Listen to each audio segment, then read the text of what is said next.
it's not. It's Friday. That's where we are on a Friday evening. I'm Warren. This is the big Thursday stream, which is actually on a Friday this week. Hello everyone, welcome. I'm going to be very curious to see how many people show up, because Friday is not in our it's not a typical daily destination or weekly destination for us. So I'm going to be very curious to see how many people we do gather up here. I'm assuming not a lot, but here's the thing. It is not about the quantity. It is all about the quality. So no matter what amount we get, it's going to be the best possible amount of people. Not even amount, the best possible people. How about that? Can I put my pen here? My pencil? No, not really. This really annoys me. Has anyone been thrown off at this since I got my new boom arm? This yellow sticker really bothers me, but then I don't want to take it off because it actually, like, it shows the tension in which direct, to lock things up and whatnot. So it shows where I need to, on which side I need to perform where I need to turn to twist with my key to get the appropriate amount of tension. So I don't want to peel it off. But it's really like, I feel like that when I'm monitoring myself over here, that's all I see. All I see is this fucking yellow sticker. And then I'm like, oh, maybe I could put something there, like some people put like a little thingy, a little action figure. And I was like, oh, I could put Godzilla there, but it's kind of big and preposterous, and also it'll fall off. So I don't know. Then again, maybe y'all are not annoyed about it, and ultimately that's what matters. If there we go. So there you go. So sorry about no Thursday stream yesterday. My internet completely gave out on Wednesday afternoon, and it get so I call the technical support, and the technical support get back in touch with anyway. I'm gonna save you all the boring details here. I talked to tech support, and they're like, oh, okay, well, we worked through all the things, and I'm like, is there an outage in my area? Because my internet never ever craps out. It really never does. So there's probably an outage, right? No, there's no outage, sir. So we start doing some things, and they're like, well, we're gonna send a technician. We're gonna send a guy, because we don't know what the problem is. We can't solve it over the phone. I'm like, oh. All right, so when can you send the guy? Like later on today, this evening? And said, no, it'll go to tomorrow. I'm like, oh, tomorrow morning? There's no, it'll be tomorrow afternoon. And a fucking course, right? A fucking course. Like the one afternoon in my entire week that I cannot be in a work from home situation where I actually have to go to the office, right? Yeah, that I have to go for very important work reasons. That's the only that's the only availability for the tech. Oh, it's going to be between 1 and 5 p.m. tomorrow afternoon. Can you come in the evening? No, otherwise it goes to Friday. All right, fine. Fuck, because of course. So they came this morning. Took them a good hour or so to figure out the things, and they got it all sorted out. So Warren is back, baby. And then I was like, well, I'm gonna stream. I'm gonna stream.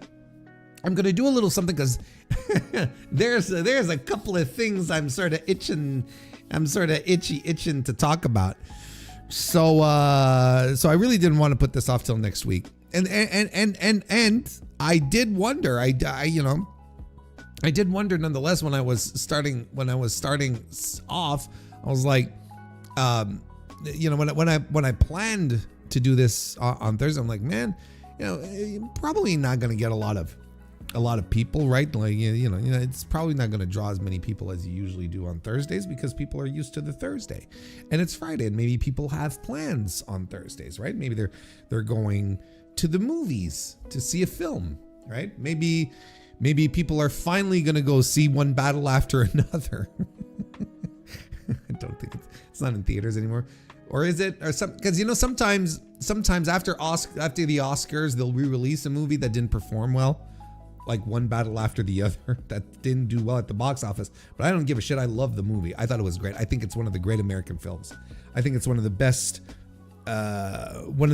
pieces of actual cinema to come out of the United States in a long time that hasn't been signed by, let's say, Martin Scorsese, for instance. So I'm like, oh, maybe or maybe people will go see Timothy Chalamet in the Marty Supreme. When it first released, I was like, oh, I'm gonna go see it. Because I like Timothy Chalamet. I know he's the heel, like he's in the midst of a heel turn right now. I still like him. And the concept of the film is just, I like it. It's goofy enough. And but the thing is that it was released here dubbed. I don't watch dubbed films. Give me subtitles with the original language. That's fine. But around here most of the time it's like the blockbusters will come in the original English,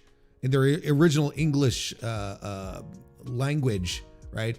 And then pretty much everything else is going to be dubbed over in French.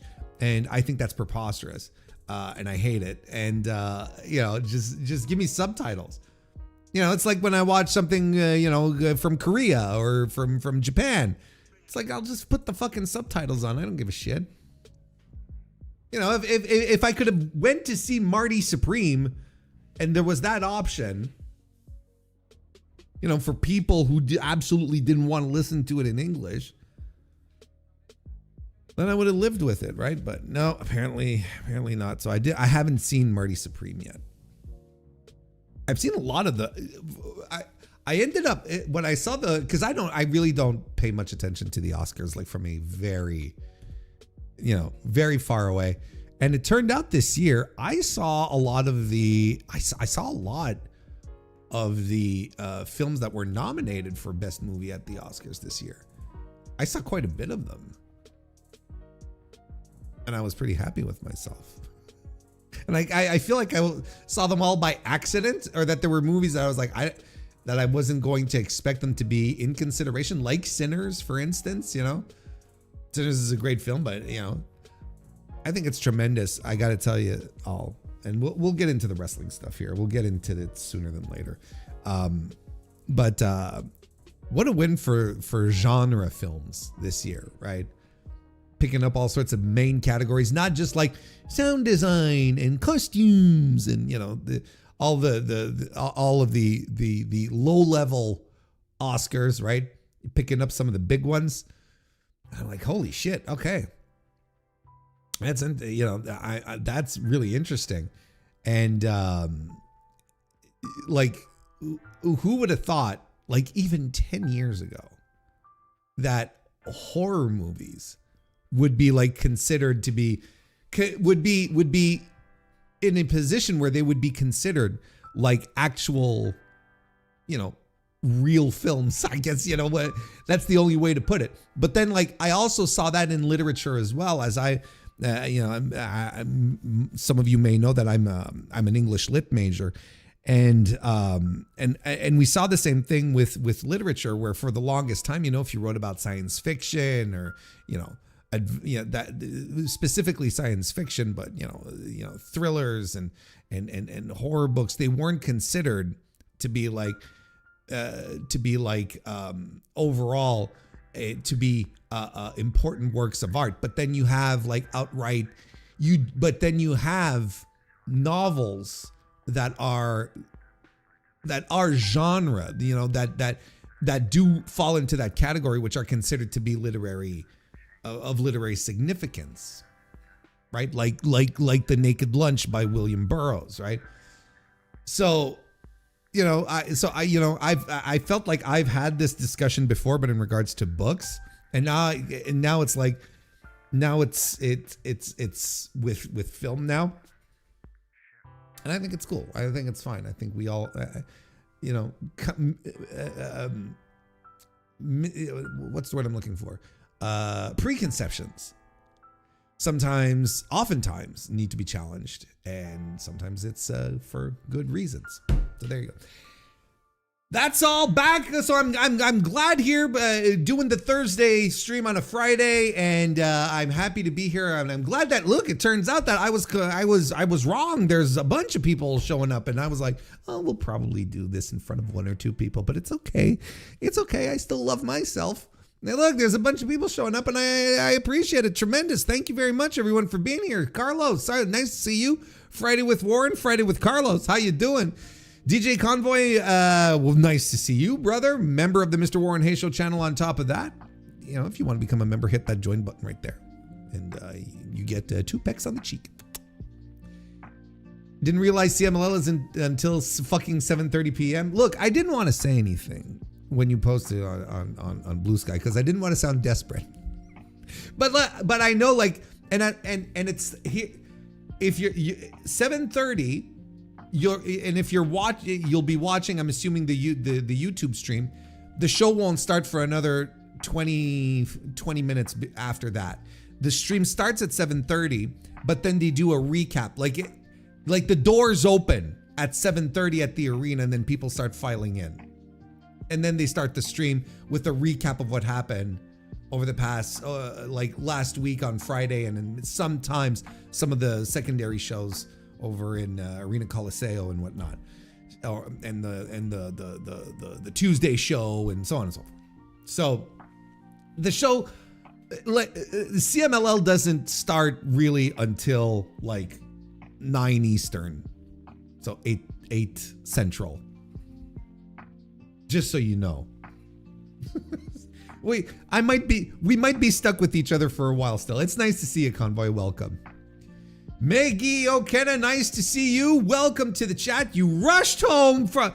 Don't rush on my account. There will be no motor vehicle accidents, no loss of life on my account. Thank you very much. DiBiase found guilty? No, he was found not guilty. He's completely off the hook. DG, MC, nice to see you, sir, and welcome to the chat. You're also a member of the channel. Meg is a member of the channel as well. I forgot to mention that. Thank you very much, channel members, for being here. Thank you for being here, DGMC, for the SD Special Delivery Jones watch party. That's another fun one we should do. That could be fun.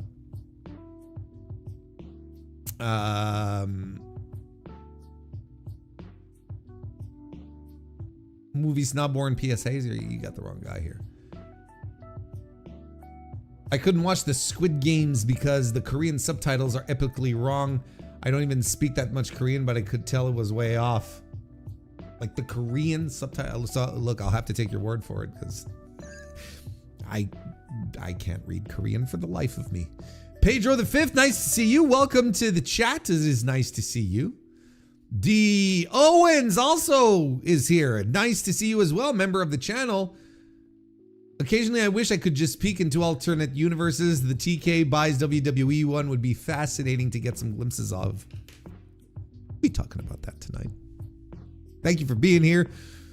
Mr. Antox, nice to see you too, and welcome. I'm used to CMLL being done around 9 p.m. daylight savings time, I guess. Done around 9 p.m.? Where do you live? Are you all the way on the West Coast? What is that? When did CMLL starting at 9 p.m.? Like for me, CMLL finishes around midnight on Fridays. Anyway. Boris, nice to see you. Welcome to the chat. Have we fantasy booked TK fantasy booking Roman versus El Clone?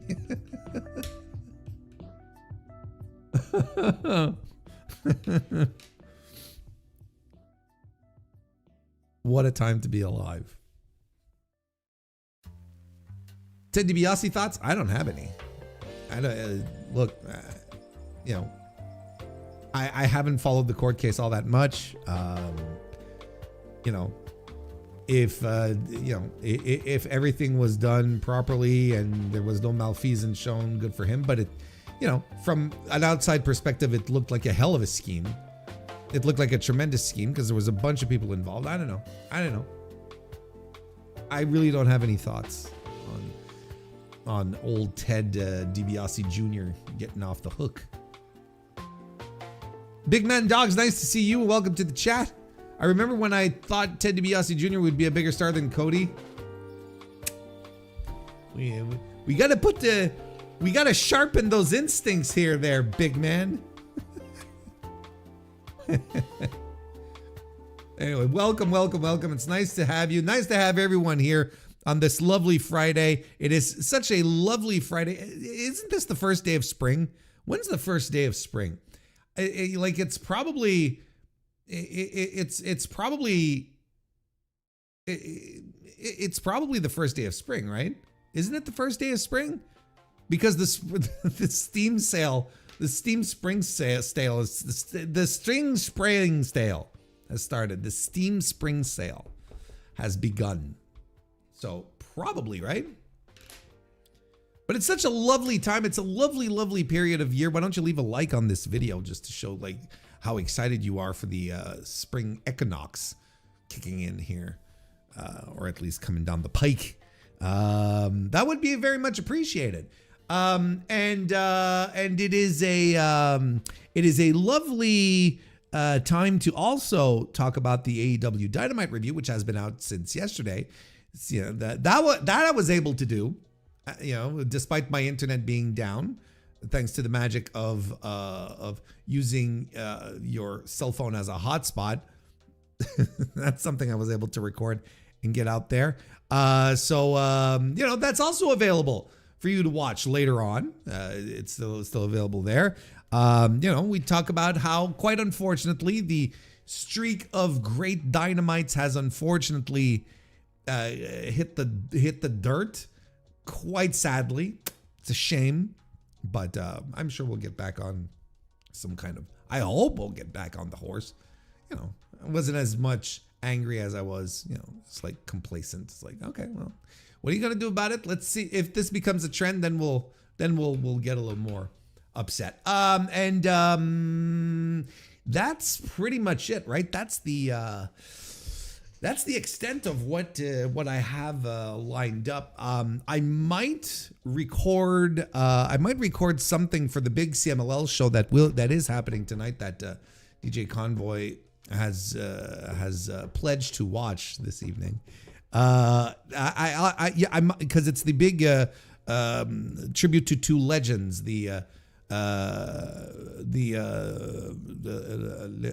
do they call it? The L2H, H2L. Homage dos Legendas. I probably just massacred that nice and proper. The H2L show, which is one of the biggest shows of the year for CMLL, which is of course main evented by Claudio Castagnoli defending the CMLL World Heavyweight Championship against Hechicero. Interesting that I it's the first time in years, well over a decade, I think even two. I don't remember exactly how long it's been, but it's been a very long time since the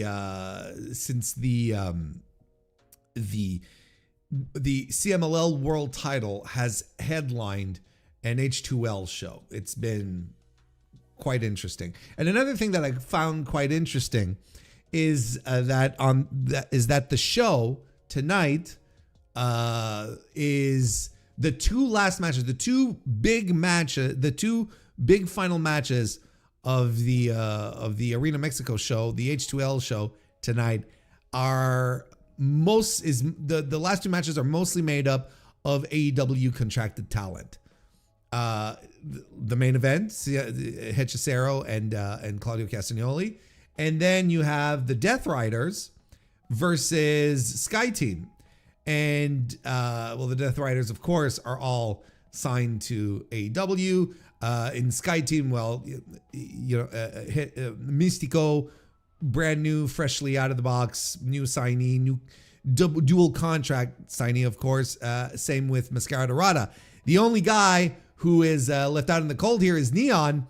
He is not an AEW contracted talent. So that's been causing a little bit of talky talk from CMLL and CMLL fans, where they're like, well, okay, these are all AEW guys. What about our guys? It's just, so yeah, that's essentially that's essentially what's happening tonight. I have a bit of a busy weekend ahead of me. So, but look, I'm not super ultra committing, but I might end up recording a review of the H2L show tonight. And if that is the case, and it will be available in early access for who? For you, members of the Mr. Warren Hayes Show channel.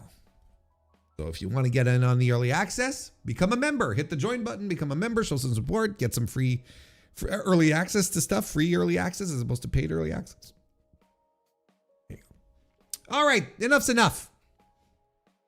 Enough is enough. Let's get to it. We're gonna get to this stuff here.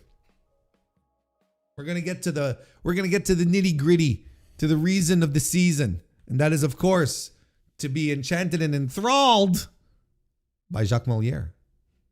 How you doing, everybody? I'm Jacques Moliere. Yeah. Just let me tell you a little bit about myself. I'm a nunchuck master, and I represent NWA, Mountain State Wrestling. Hoo-yah! That's right.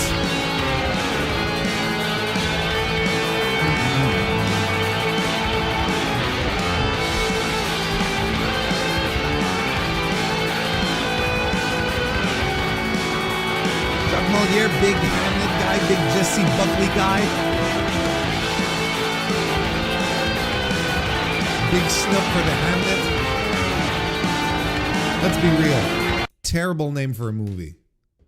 Let's be real here. Absolutely terrible name for Hamnet. I get it though. It's still a terrible name. Ladies and gentlemen, here is our docket for the evening. Do you think we'll be able to get through all of this? Probably not. But I like to dream. I dare to dream. I always like to maximum stuff. Put in maximum stuff. So let's start off with some news that's starting to pop up very, very just a few minutes, I don't know, just before I started streaming. Who knows exactly how long? But, oh man, this is bright. My retinas. Fuck. Hang on, I gotta adjust the brightness here. Jesus Christ. Okay, thank you. Holy mother. So, this is a little peek at the WrestleTix Patreon. Okay, shh. Go pay for it. Okay, like it's a solid Patreon. You get quality information. WrestleTix does good work. Okay, so but I'm using this is more. I'm showing off some stuff here, and it's more like a commercial than anything else. Okay, all right, just. We've got our, hey, fuck your mama. Nice to see you. Welcome to the chat. So we have our first count for the pre-sale for AEW London for the big Wembley show later this year in August 30th, right? Yep, at the Wembley Stadium. So 19,883 tickets were distributed today, according to WrestleTix, and this was the pre-show, of course. So why don't we just round it out to 20K? This was put out, as you can see at the time we're recording this on Friday night, just an hour ago. So they put out, so they were able to get just about 20,000 tickets sold on the first day. I would say that's very good. 20,000 tickets on a first day, like not even on a first day, on the the pre-sale. I think that's an impressive number. But what if we compared with last year, right? Last year's, not last year's, but 2 years ago, the all-in 2024, which had 53,922 people in attendance. The first count last year was 33,923. So when you look at this and you're like, oh my goodness, okay, this is a 13,000 person difference. That's non-negligible. That it's not like a couple of hundred or a couple of thousand where you could go, oh, well, it's not so bad. But this is it's a stark comparison. We've literally got first count last year was, let's round it up, 34,000 people. 34,000 tickets were distributed. Now there's a difference of 14,000 tickets between 2 years ago. I keep saying last year, but bear with me. 2 years ago and this year. And this year, I would say, I would advance and argue that AEW right now feels hotter than it did 2 years ago. So it is, it's just the first day. I don't think there's anything to panic about or worry, but if we're following previous patterns and whatnot, well, you're like, okay, well, it's a big gap, and it's not necessarily an encouraging start to try and hit to try and hit at least the same amount of tickets that they sold 2 years ago. They might have a little more time. We might have a few more weeks ahead of us to do the sales, but I don't know. I think Tony is going to have to really start giving some indications as to where this card might go very, very quickly before we get too close. And I don't know. I don't think it's necessarily a great sign. Now it's like, for me, it's suddenly, there's a measure of doubt as to whether or not AEW will be able to hit 53,000, to be in the vicinity of what they did 2 years ago. If we're already 14,000, if we're going to start off tracking tickets with a 14,000 person discrepancy. That's all I'm saying. We're going to keep an eye on this, of course. I did want to share that. Look, whatever way you want to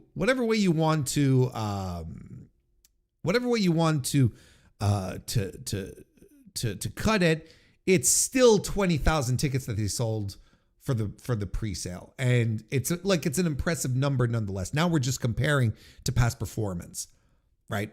And past performance will tell you, well, we're at a deficit here. We're starting with a strike. Okay. So that's my analysis to start off with tonight. Why don't we start talking about some injuries here? Hey, Mrs. Convoy, nice to see you and welcome. Welcome. No, I literally just said, I literally just said $20,000, 20,000 tickets is not bad. I literally said that. I just said 20,000 tickets is not a bad thing. What I'm saying is, like, if we're comparing to past performance, then we're in a bit more of a bind. We're starting with one strike against us. But I did not say at any moment that 20,000 was bad. I said it's still a good number, but if we're doing comparisons for comparison's sake, looking at the amount of tickets that the pre-sale did 2 years ago, well, there's a discrepancy of 14,000, and that's not good. That's all. Will they be able to make it up? Maybe. Look, we're going to keep an eye on it, but $20,000 tickets on the first day of a pre-sale. No, that is, of course, very good. It's an extremely good number. we're on the right track. Now, like if it had been 10,000 tickets, and probably go like, ooh,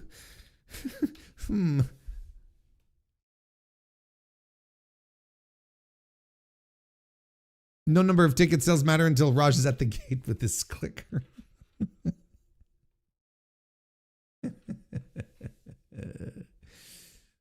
If the number increases by about the same percentage as previous years, it would be about 35,000, but we'll have to see. Yeah, exactly.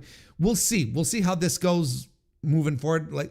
I can't emphasize enough to say that 20,000 on a pre-sale, I keep wanting to say pre-show, on a pre-sale is not, is tremendous. It's an incredible bit of business.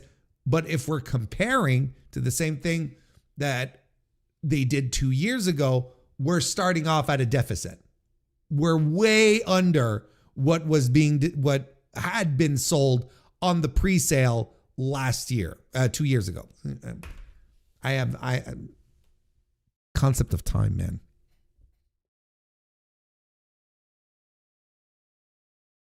AEW was colder in 2023 because they had something to prove. Now that they're hotter, the discrepancy is more apparent. I'm not sure. I'm not sure what you mean by that. In 2023, they were colder because they had something to prove. Brother, they put they put 70,000 people in 2023 into the building. Then the year after, they put 53,000 people in there. And now, they're noticeably hotter than both of those. Right now, it's a hotter period than it was in 2023 and 2024. So I'm not quite sure.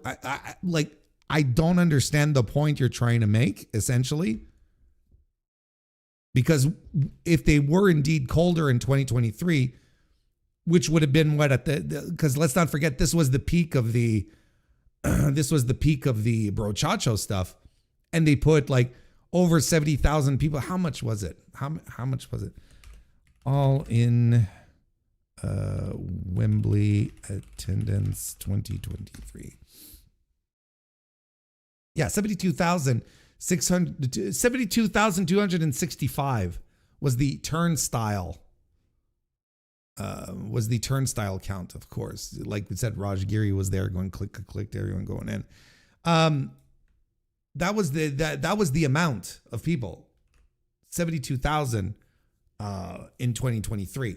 So, I mean, that's and then in 2024 they did 53,000, and then I think they did the right thing where it's well, next year let's do it not in Wembley so that we don't burn out the territory. Essentially, all I'm saying is that it's. And we can be very objective about it, right? Despite how much we want to, despite what our feelings are in regards to AEW, the objective vision of this is that they're on this pre-sale this year as compared to 2 years ago, they sold 14,000 tickets less. That's all. That's all I'm putting. That's the observation. Those are the numbers. So in regards to the pre-sale, they did worse than they did 2 years ago, but 20,000 tickets is still a good number. So, it's take it whichever way you want. And both realities in this situation are true. Yes, 20,000 tickets is good. It's extremely good for a pre-sale, but then you're still behind 14,000 from the last time you were there. I think both are very objective and reasonable observations. I don't think we have to make any excuses. I don't have to make excuses for AEW. They don't pay me. Oh, and we'll talk about that in a little bit. But why don't we let's start by talking injuries, because AEW, well, not injuries, but that's the wrong term. Let me rephrase that and encompass this in another way. let's start by talking about two big AEW talent who will be off the grid, which they will be away for a while. We're going to start with this report that came out from Hangman earlier this week, saying that Hangman Adam Page was going to be taking some time off. According to Fightful Select, we're reading this article off the Figure 4 Online Wrestling Observer. According to Fightful Select, Page is expected to have time off from AEW television. The report notes it is unclear whether his absence will begin immediately. This was on Wednesday. This was announced. So, of course, this was written before Dynamite. So this report notes it is unclear whether his absence will begin immediately or if he will return to Dynamite in the coming weeks before leaving. There is also no timetable for how long he will be away. During the Revolution post-event press conference, Tony Khan addressed the stipulation that Page can no longer challenge for the AEW World Championship, noting that is the same situation Cody Rhodes agreed to after losing to Chris Jericho at AEW Full Gear 2019. So then we go with the Tony Khan quote, but that's not what we're interested in. We're mostly interested in the idea here that Hangman's going to be gone for a while. Now, I think anyone who watched the pay-per-view probably figured that he was written off television, right? Because at the very least he did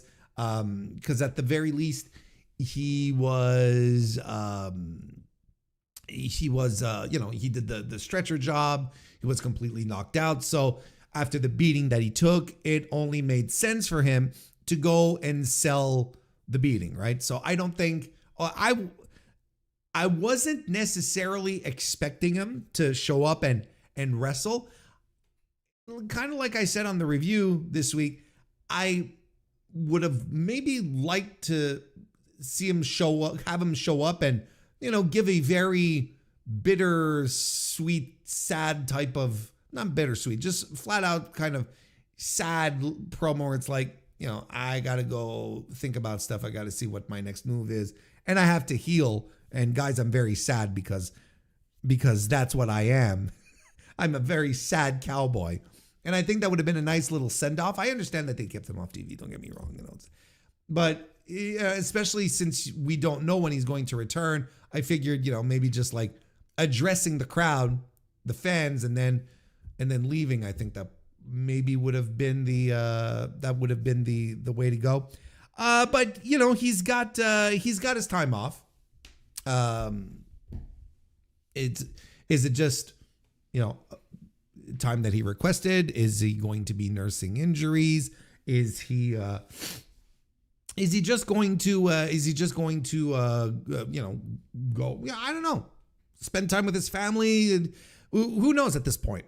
And that's fine. Like at this stage, they didn't mention anything about an injury. I don't think it's anything on that front. I think it's just, they're taking him off TV, which is, ultimately a smart thing to do after the high level match that he had, after the beating that he took, after being literally choked out blue in the match. I think that was exactly what had to be done.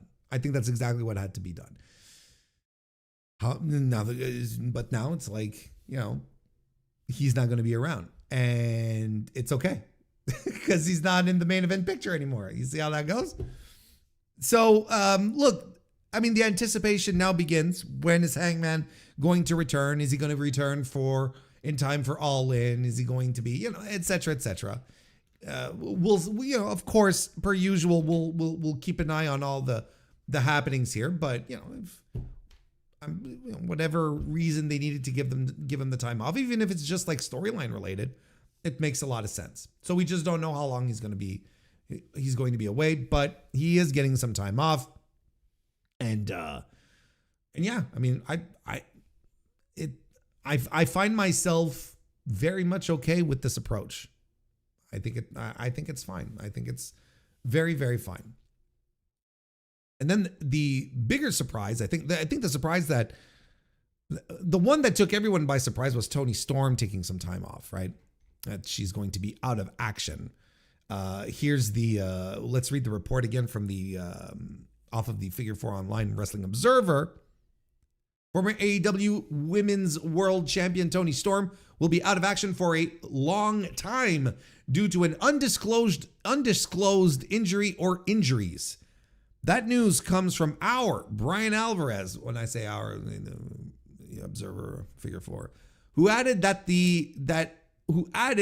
is the reason Mina Shirakawa filled in for Storm and then defeated Marina Shafir on last night's Dynamite.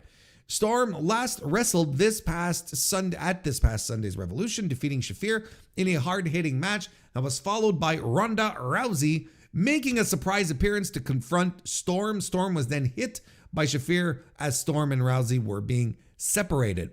Prior to Dynamite, AEW released a clip of Storm being found bloodied up in her locker room with Shirakawa and Luther attending to her. She was set to face Shafir in a no-holds-barred match on last night's show, but was deemed unable to compete, and Shirakawa took the spot instead. The extent of the injuries and or timeline for her return is unknown, as is whether Shirakawa is being slotted into whatever creative was planned for Storm in the near future. All right. Now we've got something meaty on the bones here. Okay, first and foremost, I think the reports have sort of changed since these initial ones came out. No one is talking about an injury. Like, no one has mentioned any kind of injury. We don't know what exactly, if there's a physical condition that is bringing this on, right? We don't know. Again, she being Toni was taken off television, was written off television in an angle as well, where now we have a whodunit, right? Who took out Toni Storm, who was lying there in her locker room, and there was a pool of blood around her head, and there was a bunch of accoutrements all around her, a bunch of items that could give clues as to who did it, or at the very least, what weapon was used to incapacitate Storm in that effect.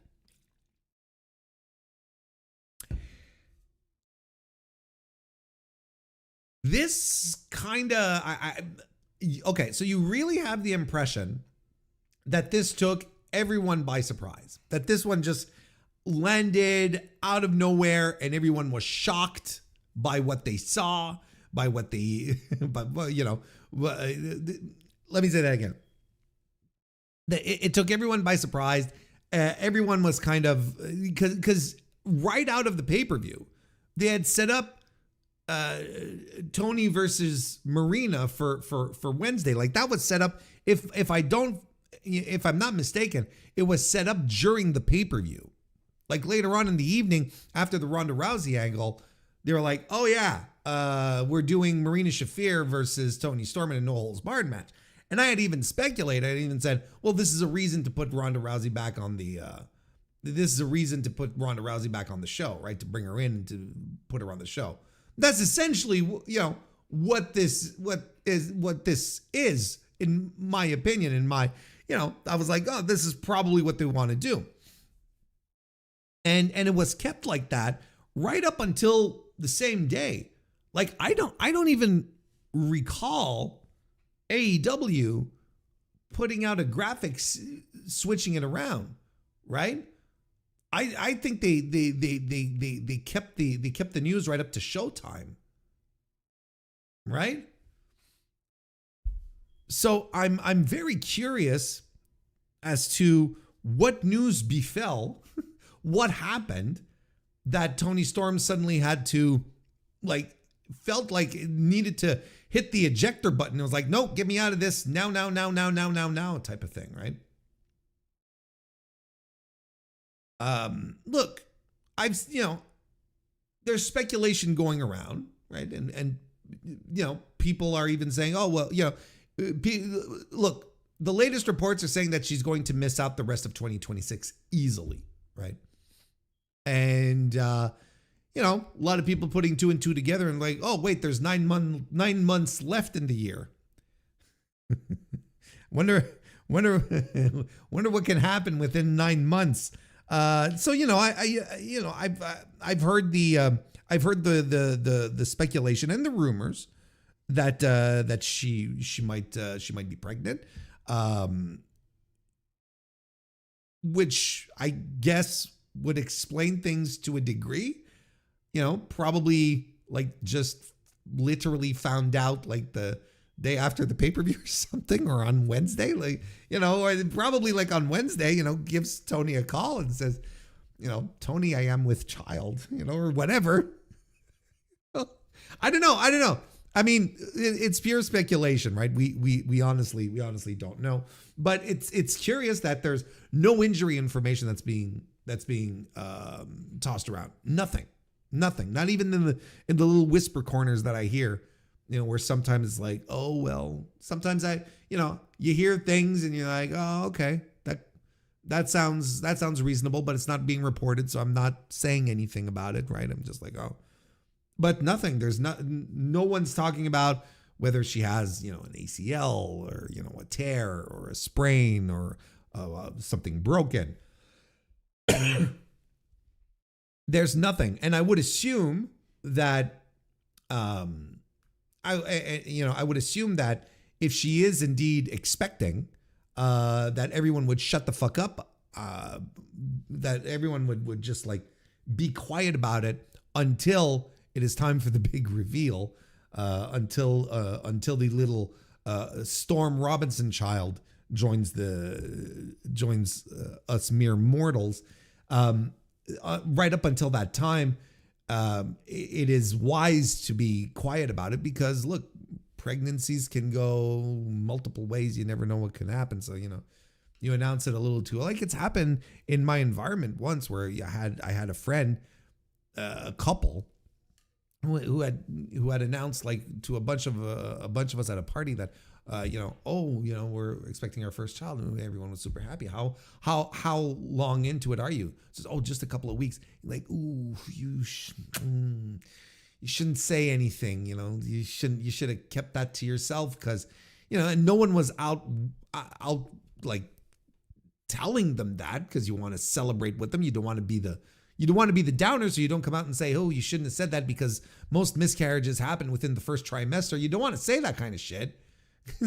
You're like, what the fuck, Warren? Why are you doing this? Like, can't you be happy for us? So instead, like, I chose to be happy for them in the moment, but it just so happens like with like a month later, she had unfortunately miscarried, but that happens often, very, very frequently in the first trimester. So it's like, okay, that's, if they're keeping quiet about it for now and not making any announcements, I think that's fine. Not until, everything's okay. Because holy smokes, like pregnancies can go so many multiple ways. It's just so, you just never really know. But look, the point is she will be gone. She will be gone for a while, and she will be gone. And I saw a lot of people getting worried and panicked about how much of a hole this creates in the in AEW, in the women's division specifically. And look, nature abhors a void. So this is, people see a hole. I see an opportunity. I see an opportunity for AEW to promote someone, to elevate someone, to get someone into that spot, or someone's, Tony Storm's shadow looms large. Can one person really come fill the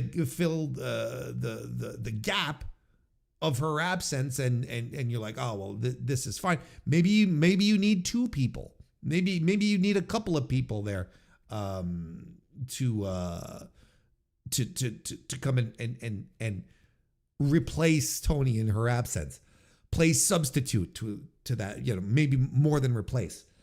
Because you really can't replace Tony Storm, especially not these days. But I will agree that her losing the spot, that her disappearing off of television is it is nonetheless a blow, because Toni Storm is one of the faces of the company. She's one of the company's most popular acts, men or women. So it's kind of a blow. It's kind of a blow. But you've got lots of really talented people just waiting in the wings there. And probably some of them are just waiting for this type of opportunity to just jump in and do it. I can't blame them. If they want to get excited about it, they want to get into it, please go right ahead. Go right ahead and book someone into that spot. Try someone different. I'm completely okay with this. I'm not, and I've been seeing so many very, very weird comments. People saying, "Oh, well, now you have to bring in Bailey." Absolutely, because what a blow, and the women's division, is not that deep and whatnot. And it's like, I mean, the women's division in AEW currently is extremely deep. It is very, very deep. It's we've said this multiple times in its history, where it's never been as deep as it is today. But this is legitimately the truth. There is some A+ world-class talent, multiple A+ world-class talents in the women's roster. It's never been this good. And it is legitimately good. Not even in comparison to the back. It is a legitimately terrific women's division, like I talk about. However, there is a steep drop-off between the upper crust and everyone else. The drop-off is very steep. Instead of going down progressively, it just drops off. But they made some recent hirings that they could put to good use in this situation. They have people as well that already exist in this company and in its peripheral, and that they could bring in to do stuff. They are not want for talent. We don't suddenly need the former Dakota Kai to run in and people go, "Whew, the division is saved."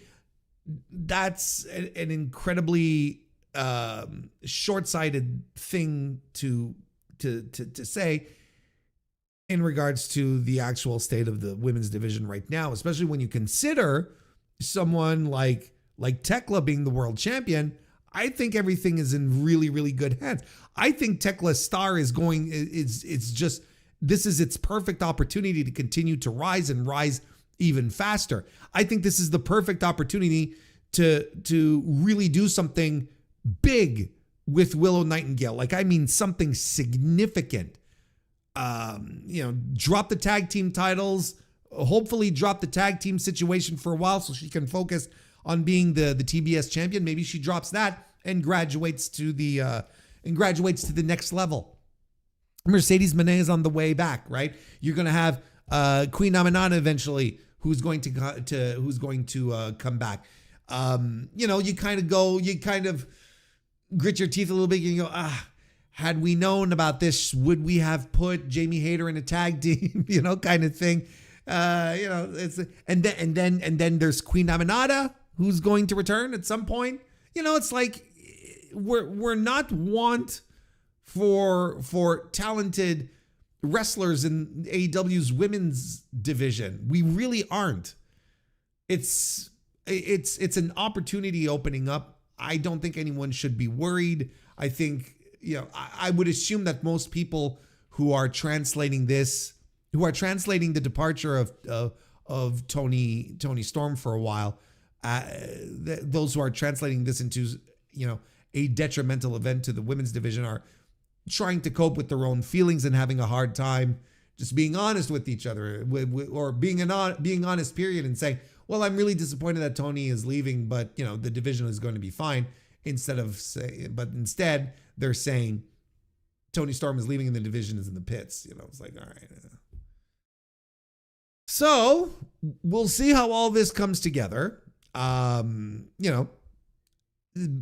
in the meantime, I wish both Toni Storm and the Hangman well. hope everything will be to their satisfaction, and already looking forward for them to return. Because look, there's nothing people like more than a good old-fashioned pro wrestling return. That's something that always gets the blood pumping. So at least, very shortly, down the line, you're going to have two major stars who are going to be returning. That's something that a booker, I'm sure, is convinced. A booker is really happy to be able to have in their inside pocket to play at the most opportune moment.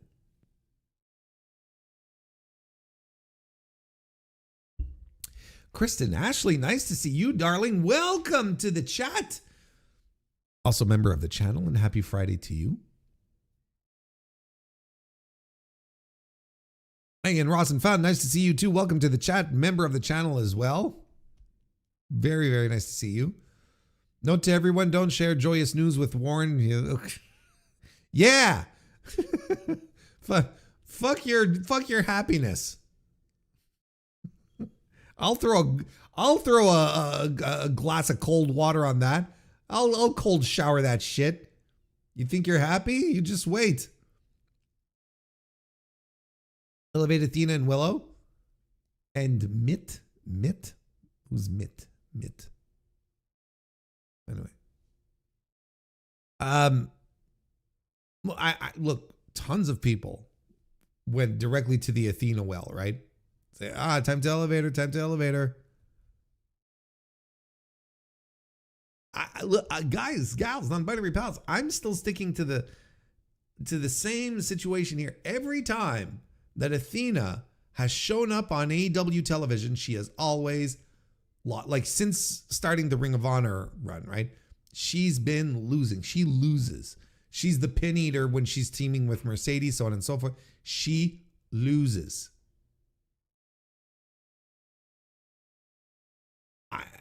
I don't like all the signals to me point to AEW not quite being confident with Athena as a top woman in the division. Are we going to start now? Well, okay, maybe, because you could do that anytime. It's it's kayfabe. It's story. You can decide to push whoever you want, right?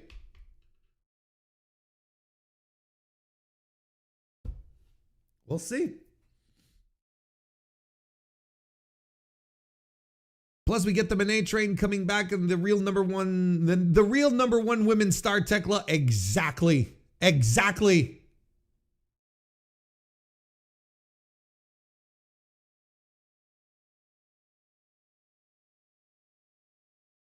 It's going to be great if the pregnancy rumors are true. How many podcasters will be like, it's 9 months. Why hasn't she returned? What the fuck? Because they've never met an actual woman in their lives. That's why.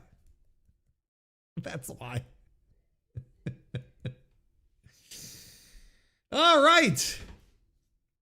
Let's go back to the docket then.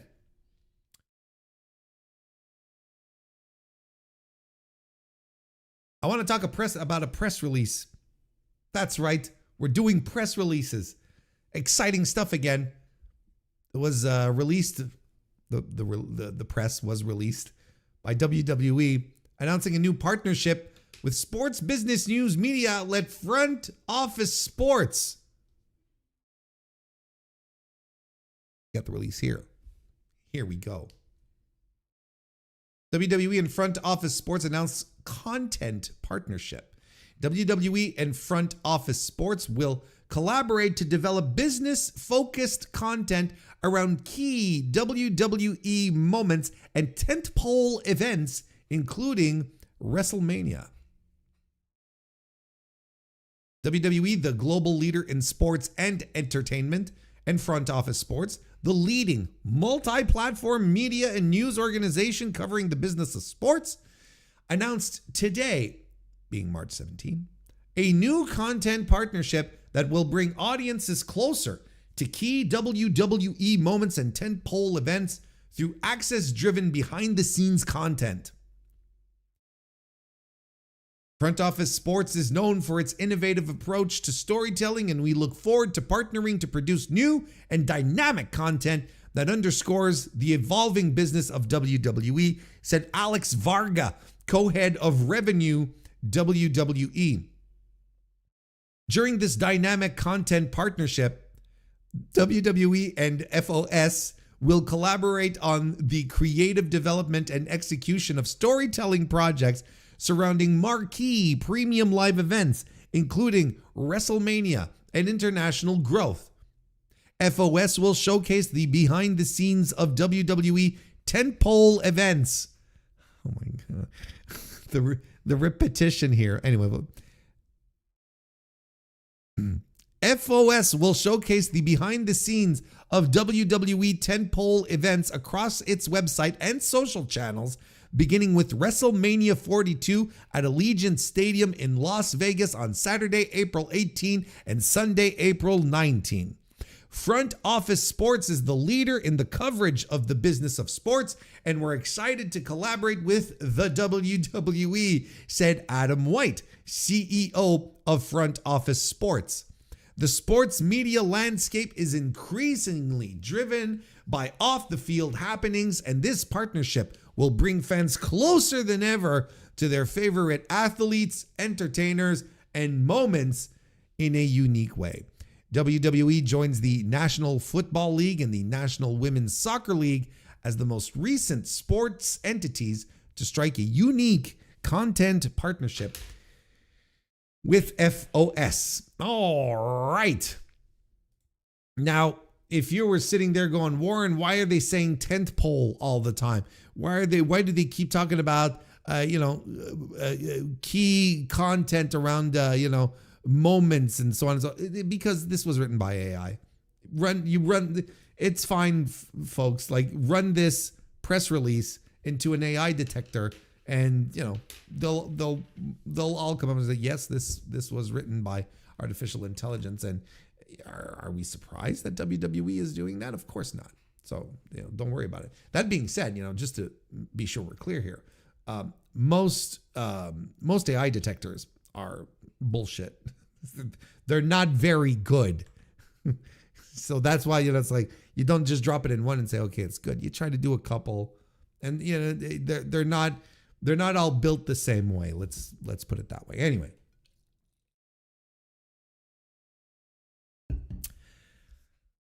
So on its face, this announcement seems totally normal, right? Seems fine.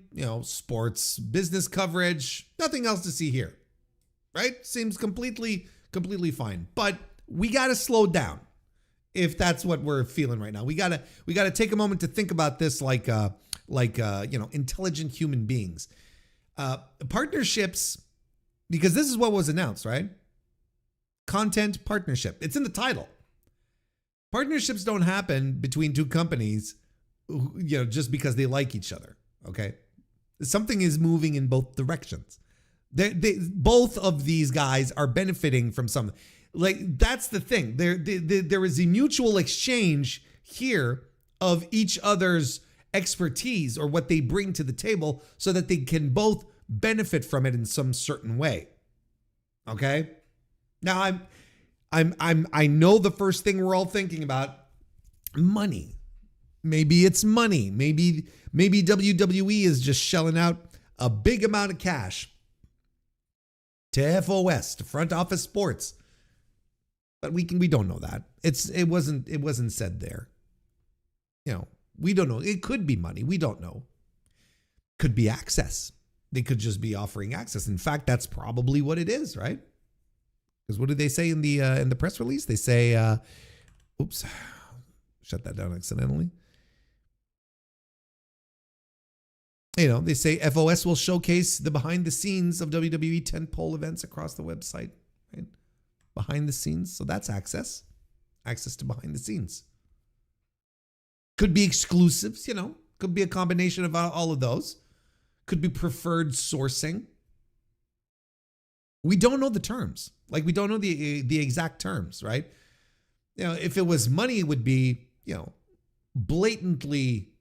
If it was money, it would be blatantly unethical. If they had come out and say, this partnership that is going to exist between us is going to be is going to be worth X thousands of dollars, right? Or hundreds of thousands of dollars, or maybe even $1 million, whatever. That would be unethical because that would outright mean WWE is buying media coverage and a media outlet, one which, you know, does have a certain reputation of being of covering the business of sports in a very in a high level journalistic way. You know, that would come across as not great, but you know, fluff pieces, backstage access. I don't know. You know, that's a lot more of a gray zone. It's not as outright unethical as receiving a suitcase full of money and, hey, you need to write a nice article about me, kind of thing. I'll pay you to do that. Look, whatever it is, we do know that something is happening. We absolutely know that. WWE is getting something in return for this. And Front Office Sports is getting something in return to this. From now on, every front office sports piece that involves WWE will absolutely exist inside of this agreement. It will live under this umbrella. If they ever write any article about WWE, you have to assume that it is going to be a part of this relationship. But here's what makes this more than just like a soft content deal, okay? Front Office Sports Front Office Sports was covering WWE already, right? They were one of the only outlets doing serious investigative reporting on the Janelle Grant lawsuit, right? Specifically, like the best example is when Brendan Thurston and John Pollock of Post Wrestling and WrestleNomics went to freelanced their article in regards to the corporate officers' identities that were mentioned in the Janelle Grant lawsuit. Brendan and John had worked it out and had gotten confirmation to find out who were all of the corporate officers named, whose names were redacted within the filing. They got it all, and they freelanced that to Front Office Sports, which at the time they did it with, if I'm not mistaken, was Tim Marchman, and they put that, and that was available right there. That was a huge report right there, and that's not access journalism. That's journalism. That's real. That's a real reporting team working on a real story in regards to WWE's single most legally and reputationally sensitive case happening right now. I mean, you could also throw in throw in the Ring Boys stuff as well. Sure, okay, but you know, bear with me here in regards to the Janelle Grant situation. But you see, like, Front Office Sports was in no means afraid to put this information out there and report on things that clearly WWE really didn't care about having, you know, being circulated out there. And now they're partners. And now both of them are going to be working hand in hand. So the question worth asking is, when is the last time, is this the last time Front Office Sports will run that kind of story? Because the pipeline just got really, really complicated in a very specific direction. It just got really, really complicated. It's not just that they'll publish soft content, right? Like I mentioned, it's that what they were doing. It's that they were doing journalism in this case that no one else was doing on that level, right? Because I can absolutely argue that Brandon Thurston and John Pollock are working the Janelle Grant case, and they're keeping us all abreast. But they are wrestling media. Front Office Sports operated on another level. And that particular kind of journalism now has a very uncertain future. Has a very uncertain future at the outlet, right? So I want to make sure that everyone understands here. I'm not alleging that WWE is going to have editorial control, right? But having editorial control doesn't need to be explicit. You know, the incentive structure in these types of circumstances oftentimes does the work instead of physically someone from WWE picking up their phone and calling someone at Front Office Sports and saying, hey, I don't want you to run this.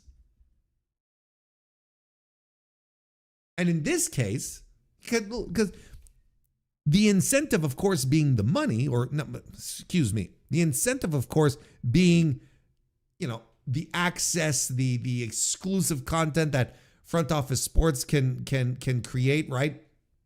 Oftentimes, that type of incentive can just blur the lines enough, can blur the judgment enough, and could have created a situation where this structure has just swallowed another outlet into becoming just another outlet that WWE can dictate a narrative to. Right?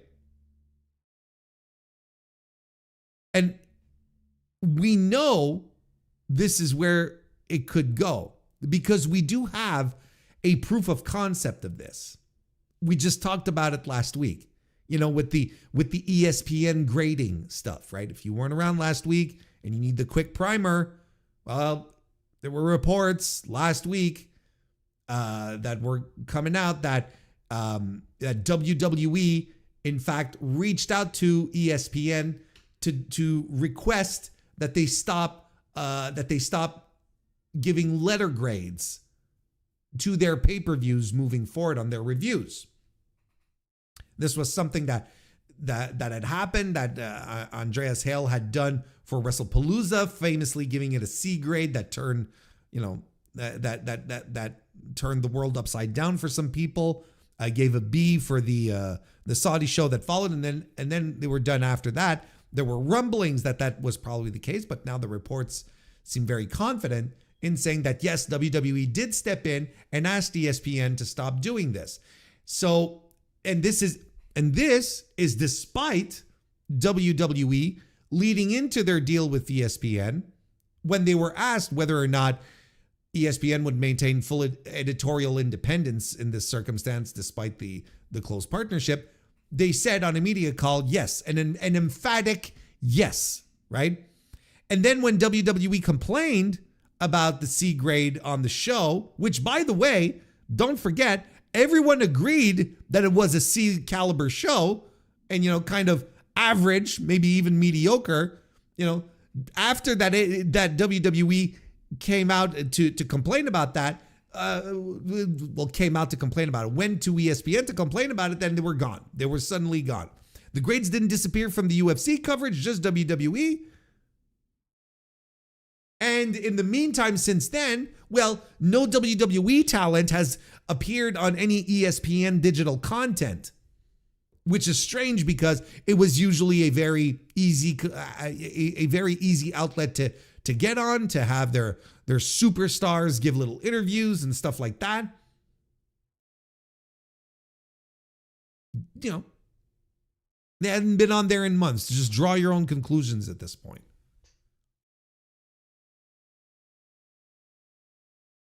So we have precedent of this happening, of this idea, like I said, you know, where the incentive does the heavy lifting, where you don't need, you know, a red pen. Like I said, you know, you don't need Nick Khan proofing all the articles with a red pen. You just need, that's not necessarily what I mean by editorial oversight. All you need is leverage. Financial relationships are leverage. That's the whole mechanism. That's what it's for. And it's been happening more and more in the world of pro wrestling media, where more and more outlets or reporters are getting co-opted or are co-opted by WWE, some very openly, some, a little more backhandedly, but there is more and more people out there who are shilling for WWE because they have the incentive to do so. I talked about it last week. Again, talked about the people who were involved in this, and then, funnily enough, Joe Lanza at Voices of Wrestling published an article about, what was it, yesterday? Exactly about that, naming the same people I named, right? Where he published a breakdown of every major media outlet with a documented, verifiable financial relationship with WWE, right? And he didn't have to, have any back channel conversations. He didn't have to call his sources, or anything obscure. No anonymous tipsters, right? This is just publicly available information to anyone who has a brain. You're able to put two and two together, right? ESPN has the incentive to make this work, their relationship with WWE, because they paid $1.6 billion for the PLE rights. So they're like, well, we got to make this work. Sirius XM's Pro Wrestling Nation, right? These are all people that I mentioned last week. Bubba Ray Dudley is literally on WWE's payroll. And he has his show where he allegedly covers the world of wrestling in a very impartial way. Mark Henry, also on the Busted Open stuff, signed a WWE Legends deal. Sam Roberts hosts an official WWE podcast. Pete Rosenberg calls WWE Evolve. We're not creating circumstances in which, you're stretching the truth. Like, these are just, it's just verifiable. It's right there. And if there's one thing about conflicts of interest, because look, these guys can all get on their podcasts and their microphones and say, no, I am completely unbiased. The money doesn't change anything. The fact that I work for WWE doesn't change my opinions.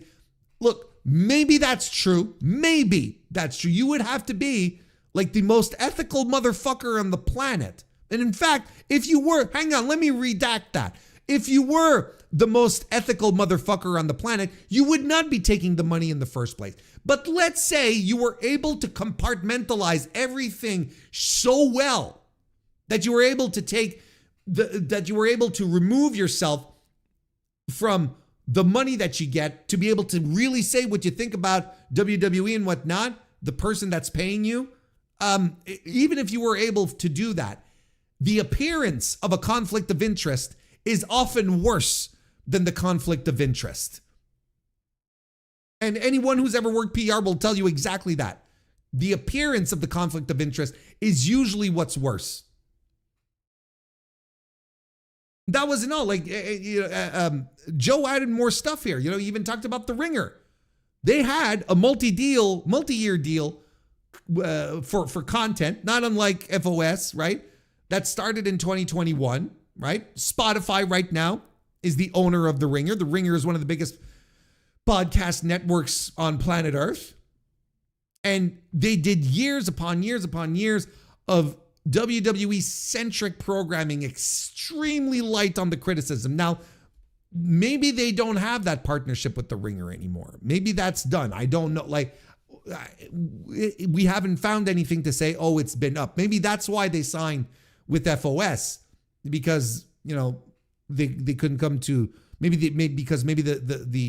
agreement with the Ringer came to an end and they decided to move on with Front Office Sports. I don't know. But they were very, very light all these years on anything critical. And by the way, the Ringer was founded by Bill Simmons. Who was Bill Simmons' agent while he was still at CAA? Nick Khan. Yes, that Nick Khan, WWE president, Nick Khan. So when you're wondering how that deal came together, you don't have to look very hard. And it's wild. It's wild in the circumstance because we've spent years at this point listening to people scream that Dave Meltzer is on Tony Khan's payroll year after year after year.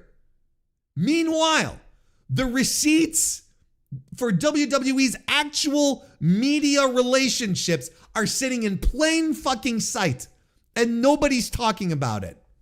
It's exactly like what I said last week when we were talking about the C grades. When we were talking about all of these bad faith people showing up and saying, oh, well, Dave's on the payroll.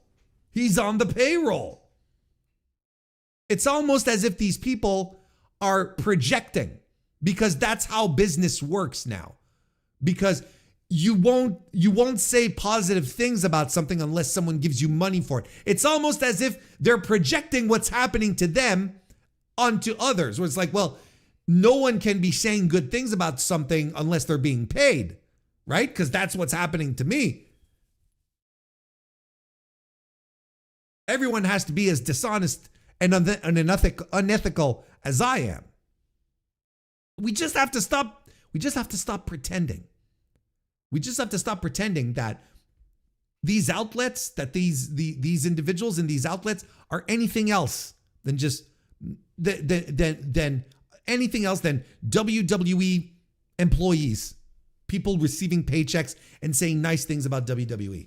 Like you don't think Mark Henry, who 2 years ago got on camera after he received a generic WWE Christmas card, was almost in tears. He was so excited, he shot himself in his car, took pictures of it, took a video telling, oh, isn't this the nicest thing ever? You think that guy can compartmentalize? Excuse me. You think he can do that? Of course not.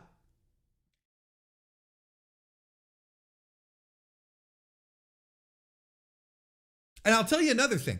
If I was running an outlet that has a tendency to interview pro wrestlers that need some kind of access to WWE superstars, right? I got to start getting worried. I have to start getting worried because it would appear as though WWE is trying to monetize its access. And they've literally started monetizing everything, right? The show, the sponsorships, right? The licensing, every deal that they get, of course. But now there's ads everywhere. There's ads on the ring mat. There's ads on the turnbuckles. There's ads on the tables. There's all sorts of spots throughout the shows and whatnot. Like it's just because become a whole bunch of advertisements. They're putting ads on Dominic Mysterio. They're using every instance they can to monetize the fuck out of every second you're watching WWE. Why wouldn't they? Does it seem unreasonable that they would be now in a position to be monetizing their access to their talent? The natural resource that they have, the thing that makes people compelled to watch week after week, Roman Reigns, Rhea Ripley, so on and so forth, CM Punk, etc. Why? It sort of kind of seems to me at this point that WWE is maybe more interested in finding out a way to get people to pay.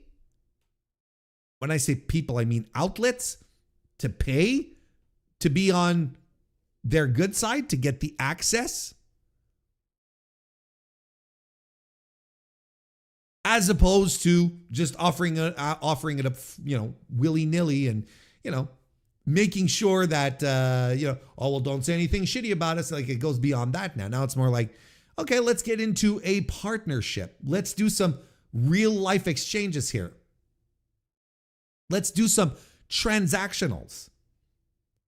What we're watching right now is the same logic that's being applied to media coverage in general. Don't get me wrong. I'm not sitting here saying like this is something that's unique to pro wrestling, but I talk about pro wrestling. I'm a pro wrestling podcaster. This kind of thing is important to me because I think this is of the public interest.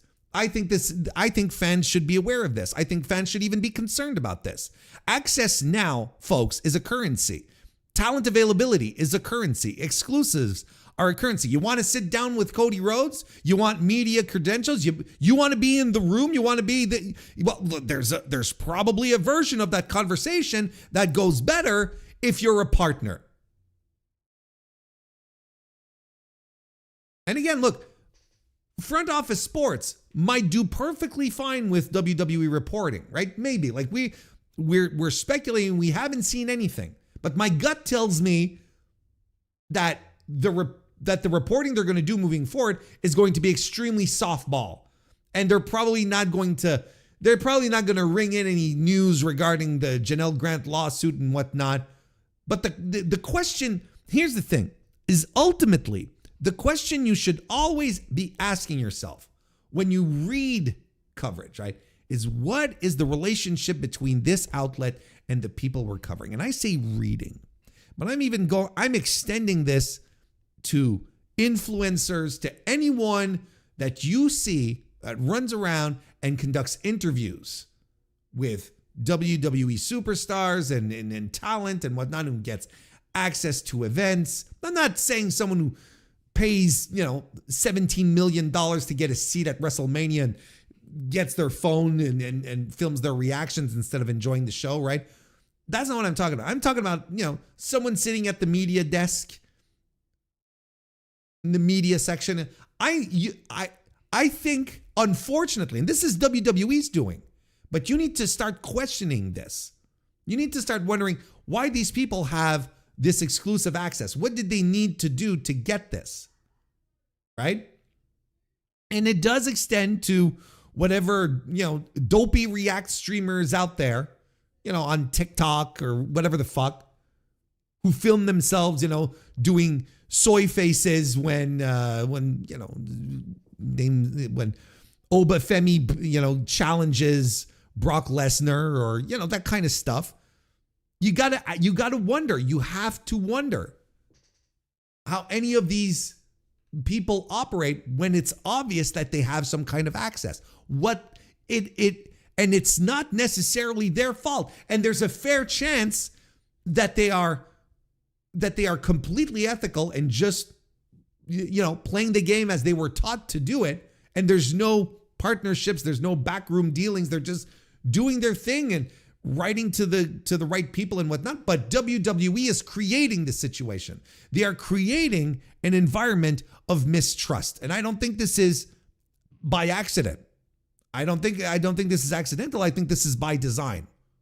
But this is the environment in which we exist now, where it's like where WWE co-ops so much media that you have to wonder. You have to have a healthy level of skepticism whenever you hear, media people, influencers, whatever, write, say, report on things very positively for WWE. What is the deal they have in place? And it's shitty because we shouldn't have to think of that. And it's not a conspiracy theory. It's media literacy at this point. You have to use your nose. And at some point you're like, oh, well, no, this person can't be co-opted because so on and so forth and whatever. There's often very good reasons, but sometimes like the most obvious offenders of this are right out there in plain sight, and people can't seem to see it, right? People still can't seem to grasp it. They will still get angry and mad at Dave Meltzer saying that he's an AEW shill because he's in Tony Khan's pockets, right? Whereas Bubba Ray Dudley never gets that kind of shit, and he is directly being given money by WWE, and people are no one considers that he might be tainted, that his opinions might go askew into a certain direction. What kind of insane fucking topsy-turvy world do we live in? We're gonna wrap this up with this, okay? I'm gonna tell you something, and I'm gonna try and calm down, because I don't want this to come across as, angry podcaster, angry podcast voice, and but I legitimately, sincerely want to give you all, and I'm gonna be very forthright here, I want to give you all a legitimate call to action. Okay, you ready? Independent wrestling media does exist. It's not glamorous. It fucking sucks, in fact. It doesn't have the distribution deals, but it doesn't have the strings that are attached to it either, okay? People like Post Wrestling, WrestleNomics, The Observer, whatever you think you know about Dave Meltzer, you are probably wrong. The Wrestling Observer, even the boys over at Voices of Wrestling when it comes to opinion, okay? And everyone else that operates under the banner of Voices of Wrestling. All of these people are all fiercely independent. They are not connected to anyone in any way, shape, or form. And they are out there giving their legitimate, God-honest opinion about what they're seeing. You might disagree with it. You might think it's off base. But they are not receiving, as they used to say back in the day, they are not receiving payola, okay? Look, these are the outlets that you should be supporting. These are the outlets that you should be jumping behind, because their voices guide the conversation. Their voices challenge the status quo, and that's what we need right now. If you don't think that John Pollock and Brandon Thurston are reporting on the Janelle Grant lawsuit, bouncing around and just saying, we're having such a good time, without being cognizant and worried of the possible legal ramifications that it could befall their coverage, yet do it anyway, you're nuts. That's what you need to do. You need to support independent, truly independent coverage. Hell, look, I'll throw my hat into this as well. And I'm sure there's other reporters, I'm sure there's even some influencers out there who fit that same vibe. These outlets, they break news, they publish critical analysis. That's what I do, covering things that a lot of these outlets will not want to cover because it might anger the partner. Supporting independent media and wrestling, regardless, it's not just about wrestling. It's making sure there's still a place where the coverage isn't a downstream of a business relationship. Subscribing, sharing, joining the Patreons, becoming paid members of the stuff. That's the counter move. If doing this kind of media without the need of corporate oversight was self-sufficient, we would not be having this conversation, we would not be in this conundrum to begin with. So support them. You don't necessarily have to give them money. That's not what I'm saying. Support, share, subscribe, follow, interact, boost. And then if you do have the money, because trust me, I understand it's tight for everyone. But if you can, spare a few dimes, send them their way. That's the counter move. That's what you need to know. We all want to know who's in each other. We all want to know who's in whose pockets. I would much prefer to know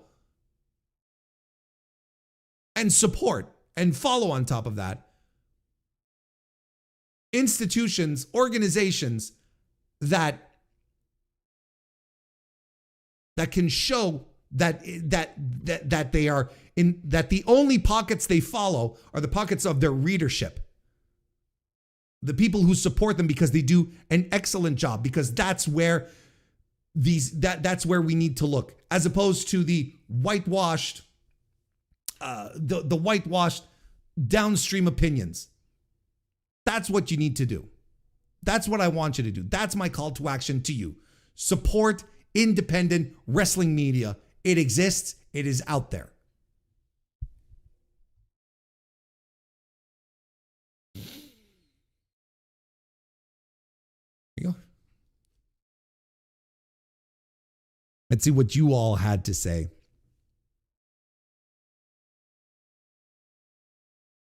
FOS published the Pollock and Thurston article. Thurston used them for the covered lawyers' fees if WWE got litigious. That is correct. That's why they freelanced it over there. Your understanding is 100% correct. That's why they did it, because it could have got a little dicey. And the front office people now are not the same people who were there when Brendan and John went there with their article. Tim Marchman is no longer affiliated with FOS. It's no longer affiliated with FOS. So, it is what it is.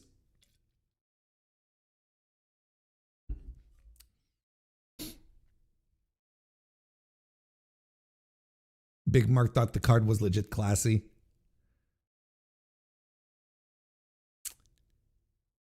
He's not very smart. He's not a very, very smart guy.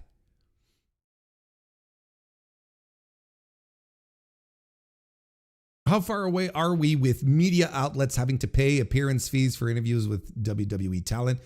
I don't know if they, I want to make myself clear. Is I don't know if that is happening. Actual exchanges of money for appearances, right? Because that's extremely unethical. But like I said, if you enter partnerships for whatever reason, scratch my back, I scratch yours type of situation, then it becomes much more of a gray zone. Like I said, the incentives do a lot of heavy lifting when it comes time to settle on what editorial stance we're going to be taking. I want to make that very, very clear.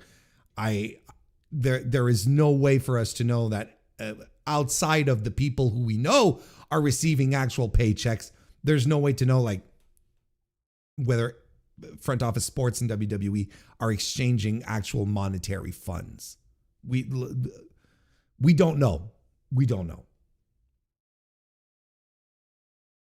Hey, David Baines, nice to see you. Very nice to see you. Welcome to the chat. What did I do? I bought Chris and Ashley $30 worth of flowers. Because fellas, tomorrow is National Flowers Day. So you look, no pressure. You do what you need to do. But tomorrow is National Flowers Day. Just putting that out there. I hope you enjoy the flowers, darling. The other thing you have to remember with younger generations selling out for money is seen as a good thing. Is selling out a brand deal is considered a mark of success. Yes, that's the influencer way of life. Everyone looking for brand deals, and then they're celebrated when they happen, which should be, you get a nice brand deal, you make I don't know, $6,000 doing a couple of ad reads on a couple of your videos. That's some real easy fucking money. That's nice, Then you start to feel like it could become a career or whatnot, right? So that is true.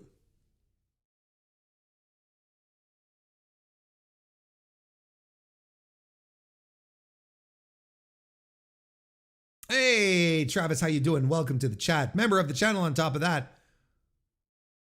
What did you miss? Oh, you missed so much. MrWarrenHayes, we don't need to know how much of a better man you are than us by buying some flowers. Sure. Yes, you do. Yeah, on that front, I will say yes. You do need to know that I am better than you for buying flowers for my girl on National Flowers Day.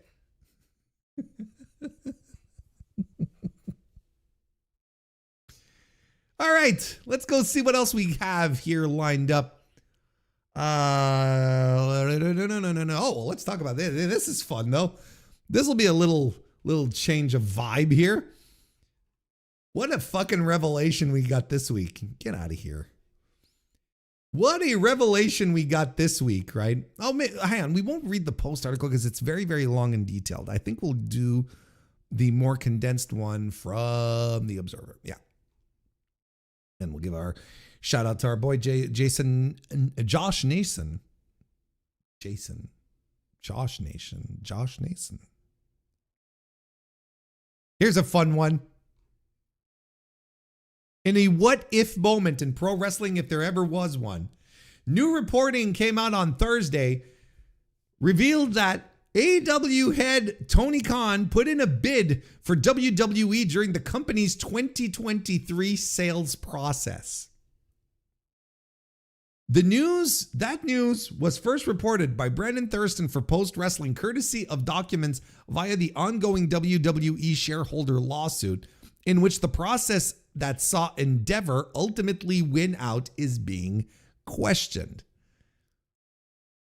The recently unredacted court filings, originally from November 2023, show that along with the already known interested suitors, TKO, Liberty Media, and KKR, a company called Base 10 was there. While Khan wasn't specifically mentioned, the documents read that it's, quote unquote, the owner of All Elite Wrestling, a professional wrestling promotion that plainly would enjoy significant synergies with WWE. Jesus Christ. Base 10 is a separate entity from Beatnik Investments LLC that is also owned by members of the Khan family. It was incorporated in 2014. According to Thurston's math, the offer listed in the documents was the lowest of the four, working out to $6.9 billion. Look, you couldn't even make this shit up if you wanted to.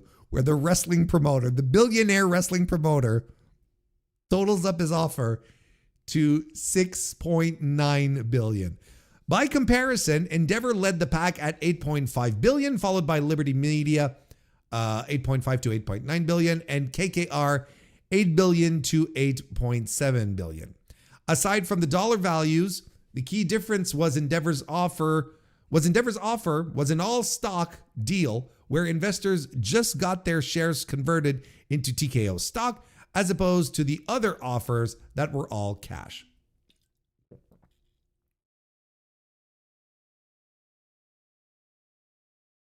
Thurston also noted that the non-AEW affiliated bidders got access to a data room, quote, where they had access to non-public information about WWE, a standard practice at that stage of a major M&A process, unquote. He stated there's no information supporting Base 10 got that same opportunity, perhaps due to its lower bid, Khan's ownership of AEW, or a combination of those factors. Yes, Meggie got it. God damn it. That's exactly what I wanted to talk about. How much AEW was dying. AEW is on death's door. Once again, can't even buy out WWE for $6.9 billion. Okay, so this is unfortunate news. This is really unfortunate news. It's the kind of stuff that I'm like, I wish I had never known this. Now I'm like, come on, man. It's like, I really wish we didn't know this, because, you can't help but think about how fucking hilarious it would have been for All Elite Wrestling to buy WWE. And then you have Tony Khan show up on the video screen over there, the Titantron over there on Monday Night Raw, saying, I am now the owner of WWE, doing the Vince thing with Nitro, right? Just outstanding stuff if that would have happened. Like, of course it makes you. Now, don't get me wrong, okay? I want to make sure that this is out of the way. We're talking about a situation that is not going to that could have happened but didn't, that never happened, probably never will either. It is a much better world to have two Major League Wrestling promotions out there as opposed to one just dictating the pace and dictating everything. And if AEW had bought out WWE, well, we'd be in the same spot as when WWE bought out WCW for all those years. And it wouldn't have been a better outcome. Wrestlers would have ended up having only one place left to work to make a proper living again, so none of this would have been really advantageous. So, but can you imagine though, just taking it for what it is without considering, the monopoly that it would have created and the bad things that would have come with it. Just think for a second about All Elite Wrestling, Tony Khan picking up WWE, just deciding that, oh yeah, I'm purchasing WWE, and the sale goes through. And Vince is available, because Vince is there in this process, right? And Vince is there and he's gritting his teeth. He's like, God damn it, pal.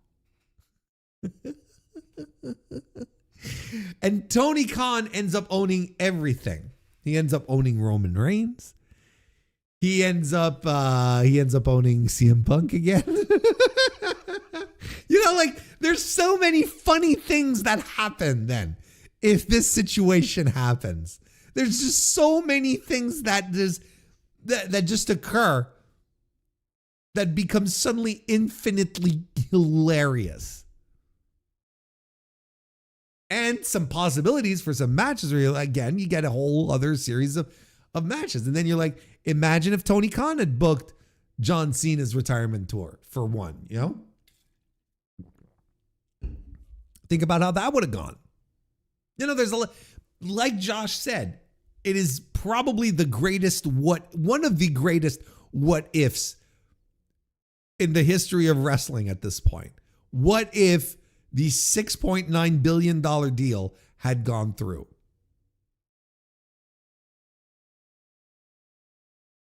It's a mind-boggling situation to think of, right? But I legitimately, here's my main takeaway from all of this, right? 6.9 billion. Look, there's someone that said recently that, and I can't recall where exactly, but it's like someone said, if you don't have fuck you money, what's the point of not using it to say fuck you to someone? Which would have been to Vince, of course. But see that amount of money, like Tony Khan was ready. He was ready to drop on top of everything that he has already invested into AEW. Okay. He was ready to drop like $7 billion to buy WWE. And then people will keep telling you over and over again, AEW is on its death's door. AEW is going away. AEW is not going to make it. AEW, so on and so forth. Despite all the evidence to the contrary, despite all the evidence that shows that that AEW is profitable in and about itself, no one seems to let this sink into their fucking brains that these people are billionaires and they have so much money that they don't know what to do with. They have so much money that they're comfortable buying more wrestling promotions. That's how much money they have. And yet, like chat said earlier, despite it all, people will continue to say, oh, well, AEW is dying. They can't do 1 million viewers on Wednesdays. They're a dead brand, dead promotion. They suck. They'll be gone within the year. We hear that every year. It continues. It's somehow it's part of this. Somehow it's this kind of thinking that keeps going on in perpetuity, right?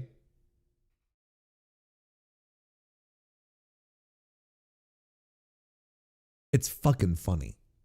I think it's fucking hilarious. And I kind of wish it had happened. And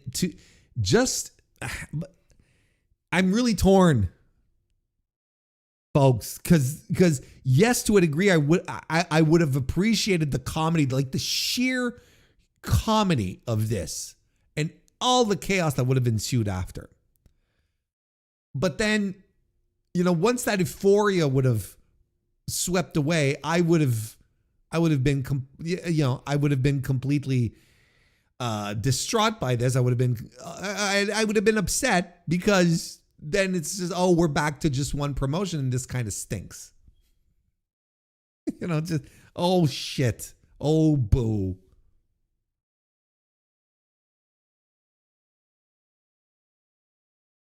Anyway, look,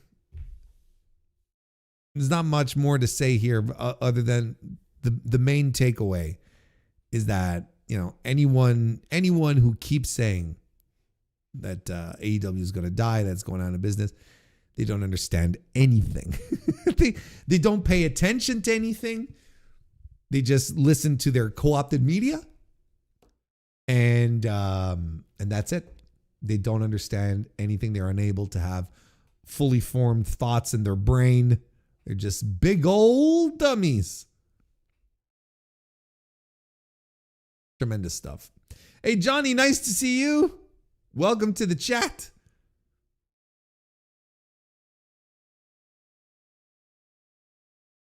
Yeah, it would have been terrible if TK bought WWE, but it would have been terrible if TK bought WWE, but it would have been so funny. It really would have. That's it. It's like we all would have had a collective moment, a 48 hours of complete euphoria, of memes, of just slapping our knees, making fun of Paul Levesque more than we do today, which is hard to imagine, but nonetheless, you wake up the next morning, you're like, what happened? Oh no. Oh no. TK asking the crowd thumbs up or thumbs down for Punk would be too much. Could you, he does this with the majority of the WWE roster. Just lets the crowd decide. Do I renew this guy's contract or not? Jey Uso, thumbs up or thumbs down?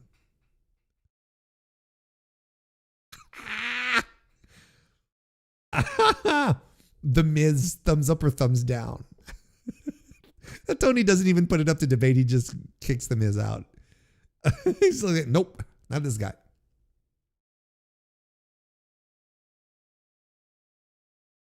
Wish you would have got to see TK coming out like Inoki during a Jey Uso match.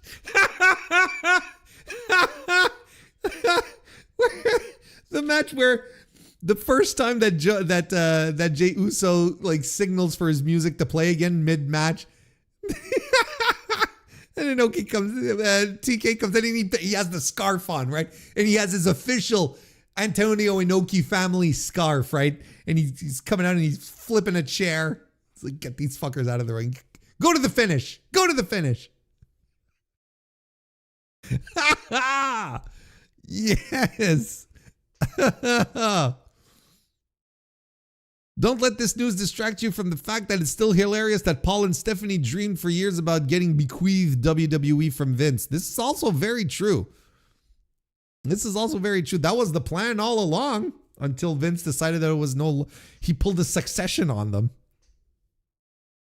It's like, yeah. Except he didn't die beforehand.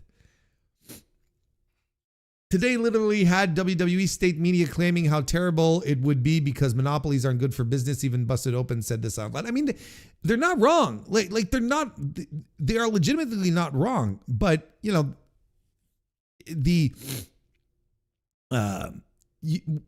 you always have to, like, the nuanced approach is monopoly. This is how you approach this, like, if you want to go down that route. Monopolies on pro wrestling are bad because for 20 years or so, that's what was going on in American pro wrestling, and the business suffered because of it. There you go. That's how, and wrestlers had a harder time finding work, well-paid work. That, like, so you have to throw, if you're talking about AEW picking WWE up would have been bad, would have created a monopoly, you have to have the foresight to say, because it's happened before, that's why we know. Tony should have pushed Shad off the boat to get the few extra dollars he needed.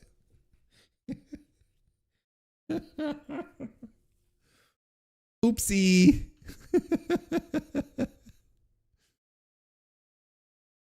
Finish the story. Cody would have been way different if TK bought WWE. You know, Tony, Cody, you said that you would never challenge for a world championship ever again. That goes with WWE as well, now that it's all under because you signed that contract with me, and now I'm your boss everywhere. Should have been 4.2 billion. 4.20. Yes. Or 1.337 for the bid. Except you would have absolutely lost, but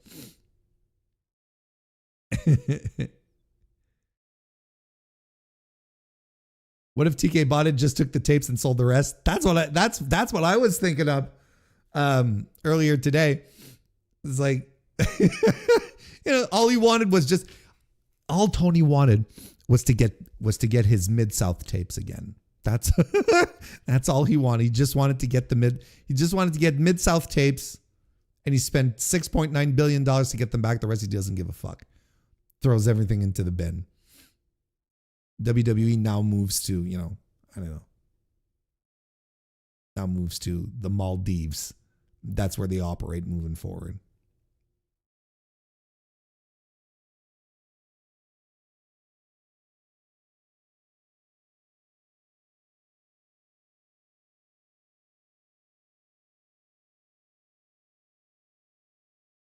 The sad reality would have been that Tony would have had to talk nice about WWE and considering what they've done to him. But in 2023, the worst hadn't happened yet.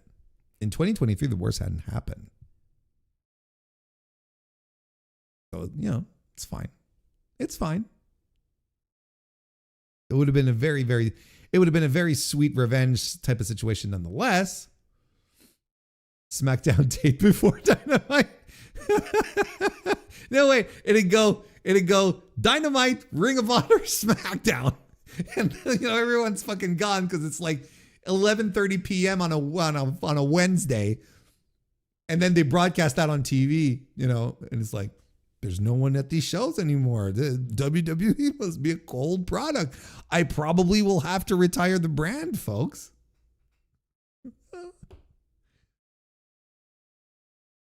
To be honest, I think it'd be the opposite. They would sign every wrestler and pay them well and give them insurance.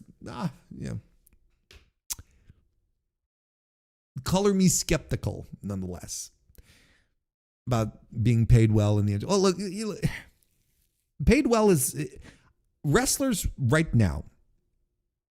At least the smart wrestlers are all being paid very well, much better than they were with only WWE around, right? I mean, there's our wrestlers who gladly gave up their salary, their leverage to be a WWE superstar. Gladly gave that up. So, they're making whatever they're making while hanging around in a warehouse in Orlando, Florida. But most wrestlers are paid very well. Now, as far as the insurance goes, the thing is that in most circumstances, that means that they'd have to be employees. And as you all know by now, the wrestling business is based on talent being contracted talent. So there's a significant disadvantage for the ownership to consider talent as employees. And I am all with you. Okay. I'm not trying to make a case to, that I'm not trying to make a case defending the independent contractor status of professional wrestlers in 2026. I am not. I'm just observing, saying facts. Okay? Because I really do think that the notion that these people are independent contractors is absolutely preposterous. And AEW operates in the same way. We know it does. So the level of reform that is needed to change that is like completely off the charts. And, you'd probably be inclined to say, oh, well, Tony would do it. Well, Tony hasn't done it with his promotion right now. He hasn't done it. This is the nature of the professional wrestling business. This is a way for the wrestling business to remain sustainable. Now, I will completely be in agreement with you saying, okay, Warren, sustainability is one thing, but when your company is making billions of dollars a year, couldn't you spring for a little health insurance? And then I'll meet you there and I'll say, yes, you are absolutely correct. You are absolutely correct. But then that changes the nature of the contract. And it's not just a question of cost either. It's a question of how you can use the talent. When I mean by that is, a contracted talent, an independent contractor will be at the service of a company until until the date of the contract is up, and then it's like, okay, let's move on then. Let's go do something else. Or how about we re-sign you? How about you stick around with us? We'll have more work for you. And then the employer usually has a lot of leverage to have the independent contractor do a bunch of stuff. And, they're not salaried. They have a fix. They're not salaried. They have a fixed amount that they're receiving based on the agreement. And that's it moving forward, right? Being an employee is different because there's a different status. You probably can't fire people, for instance, or fire people as easily as you can't fire people as easily as an independent contractor. I would assume that most states in the US have certain laws and protections over how quickly you can dispose of someone and the conditions under which you can get rid of someone. Like, there's probably severance and stuff like that. It's probably a little more complicated. In fact, it is more complicated and you can't let a contract run out because there's no contract. It's an employee. It's a salaried employee. So you don't have a contract per se where you're just like, we'll just wait till it runs out type of thing.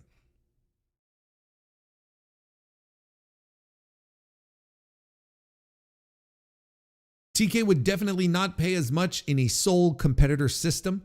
He might, of course not. Of course not. That's an excellent point. Of course he wouldn't. He might raise salaries more than TKO alone would, but salaries are higher because there are multiple bidders, and the wrestlers are now more value now have more value because they have more places to ply their trade and get exposure. Exactly. But no, ultimately, Tony Khan would hold all the leverage, just like Vince did all those years. Well, do you want to come work for me? Do you want to come? Okay, well, this is the amount.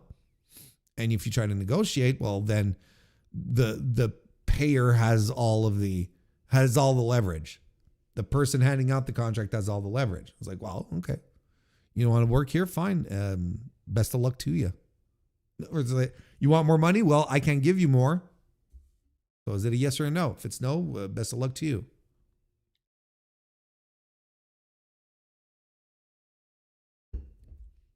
That's what happened with people like Blake Monroe and Ricky Saints, you know, who ended up like, who ended up completely blowing their leverage. Like, this is something that came up recently. I think it was in a Fightful report and started making the news, and people were shocked. We've been talking about this for the better part of a year. We were talking about this last year when the whole Ricky Saints thing was going on, when the Blake Monroe thing was going on, with the Stephanie Vicaire thing, with the Lucha Bros. We were all saying the same thing. We were talking about how Blake Monroe completely blew her leverage because she kept talking about how she wanted to be a WWE superstar. That was her dream and whatnot. And the minute that she got to walk out of AEW, WWE was like, oh, sure, we'll sign you. But, you know, this is the amount. Oh, you want more? Well, you can go back and see your employer at AEW and see if you can get another contract with them. I mean, that's a thing, right? And it's the same thing with Ricky Saints. Ricky Saints was very clear that he wanted to come back to that he wanted to go to WWE. Very, very clear about that. Had no interest in working again with AEW. So what happens then? He gets sent to NXT. I would assume he's making less money than what he was making for AEW, and he's stuck in developmental, and I'm sure he's not having a good time. And then people wonder why Royce Keys flew up onto the main roster. Well, Royce Keys was not in a position where he was going around telling everyone he wanted to leave for WWE. And he was in a position where Tony Khan was counterbidding WWE, where he was like, no, I want to hang on to this guy. He was actively working to try and keep him from going to WWE. So Royce Keys would just go back and say, here are my terms. If you guys really want me, look, I got this offer from AEW. I could go back, or you could give me this and put me on the main roster, make me skip NXT. There you go. You know, it's the same thing with the Lucha Bros, it turns out. Because yes, Phoenix did his bullshit, right? With the, he posting pictures of himself in straight jackets and, listening too much to Conan. But what did Pentagon do? What did Penta do? He shut the fuck up. He kept his nose clean, and then he got brought into the company, and he was bringing Phoenix in at the same time because they were a package deal. He was negotiating for his brother. So that's why they both went up to Maine. Because Tony was trying to hang on to Penta. He was trying to hang on to Penta. Penta had all the leverage, and Penta was looking out for his brother. Because look, you can trust me on one thing. If Ray Phoenix didn't have his brother looking out for him in this situation, Phoenix would probably be slumming it in NXT. He'd be the Dragon Lee of NXT right now. Because Phoenix didn't have any leverage either. Why do you think he's not getting pushed? Why do you think that he's being treated like a second-class citizen in WWE while Penta is getting all the opportunities? It's not that hard to figure out, folks. It's really not all that hard to figure out. And we've been talking about this. We were talking about this leverage situation a full fucking year ago. And now it comes out because someone is reporting about it. Because somehow then it's like, because someone reports about it. So and they put they get told by one of their sources. My source told me this, and you're like, well, of course this is what it is. But we've been talking about it for a while. This is not news. This is not news to people like us, to the true smart fans. The A+ audience to this D-List podcast understood this months, years ago.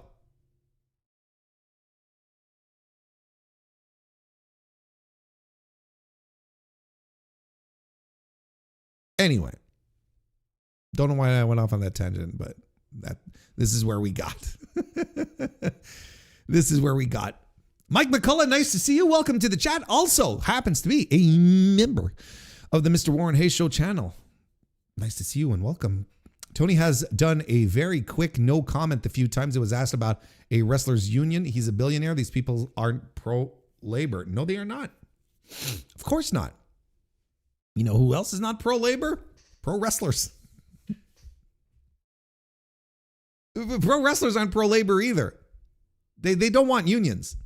And look, you can have any kind of dream about having a union in pro wrestling as much as you want, you know, because this discussion happens, I'd say once every 2 years or so when something happens, and everyone's like, yeah, pro wrestlers, you should unionize. But pro wrestlers don't want it. And you know why I know they don't want it? I'll tell you why. Because if they wanted it, it would have happened years ago. Would have happened decades ago. But they don't want it. And of course, WWE doesn't want it either. They don't want their performers to be part of SAG-AFTRA. Nothing. They don't want them to be part of the Screen Actors Guild. Why do you think that Monday Night Raw is never in consideration for an Emmy Award? Because the talent's not union. That's one of that. I mean, it's not a criteria or anything, but it's a big fucking reason why. It's like the committee goes, yeah, you know what? No, none of their staff is union.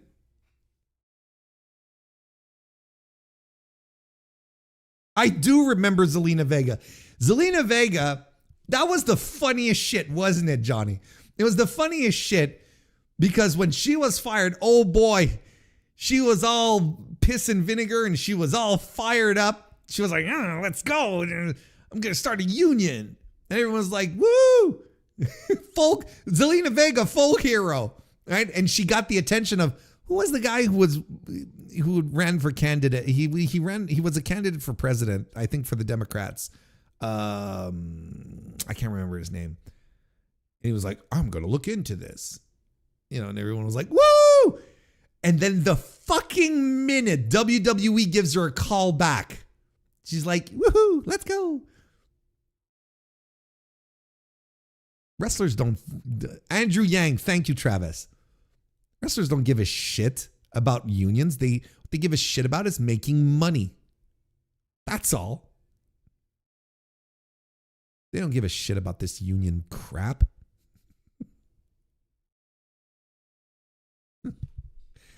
Saying this jokingly, Warren Hayes is very pro-union, by the way, just in case that wasn't clear. But the Zelina Vega stuff was extremely funny. She was so mad. She was so mad at WWE.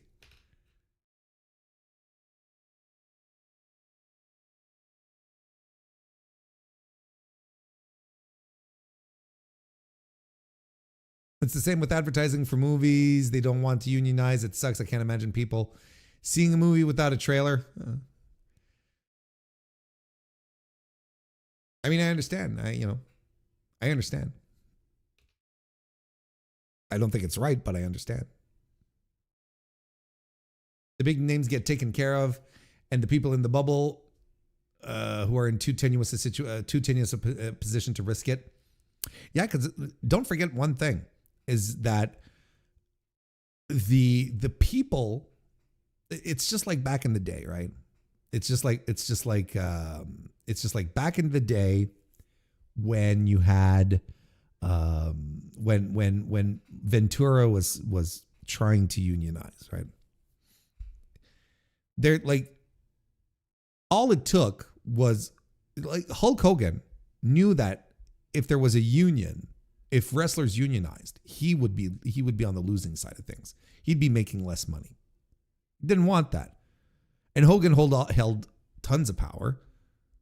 So all he had to do was go around the locker room and say, hey, yeah, Jesse's going to come talk to you about a union. You're going to say no, because if I hear that you are supporting this, you're not getting booked anymore because this is going to fail. And if you support this failing measure, I'm going to know And I can promise you're not going to get booked here anymore. It's the same type of situation. You think Roman Reigns wants a fucking union? Do you really think that? You think Randy Orton wants a union? Hell, do you think Cody Rhodes wants a union? Do you think CM Punk wants a union?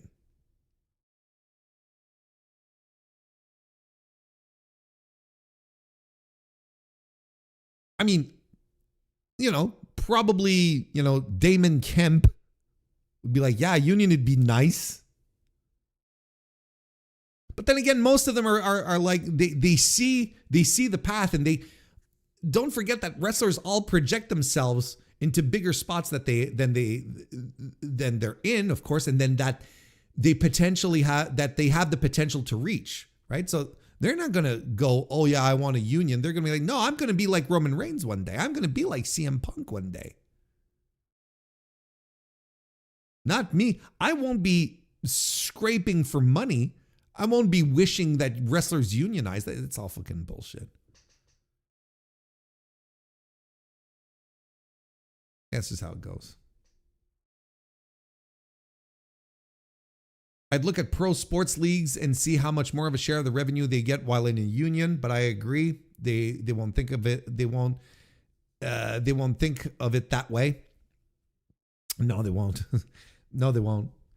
And the thing is, like with a sports league, nonetheless, is that the one advantage, let's say that something like the NFL or the NHL or like a proper sports league has over pro wrestling, is that the players are unionized, but there's still like competition amongst the teams in the league. So there's always a good competitive market for salaries and benefits and whatnot across the teams, even if they are a little more standardized because of league rules, because of the union. There's still a good level of competitiveness. And that doesn't exist in pro wrestling. There, like if there was a governing body that set up some rules between WWE and AEW and the rest, then it would be a different story. But no, these promotions exist on their own different islands with their own set of rules.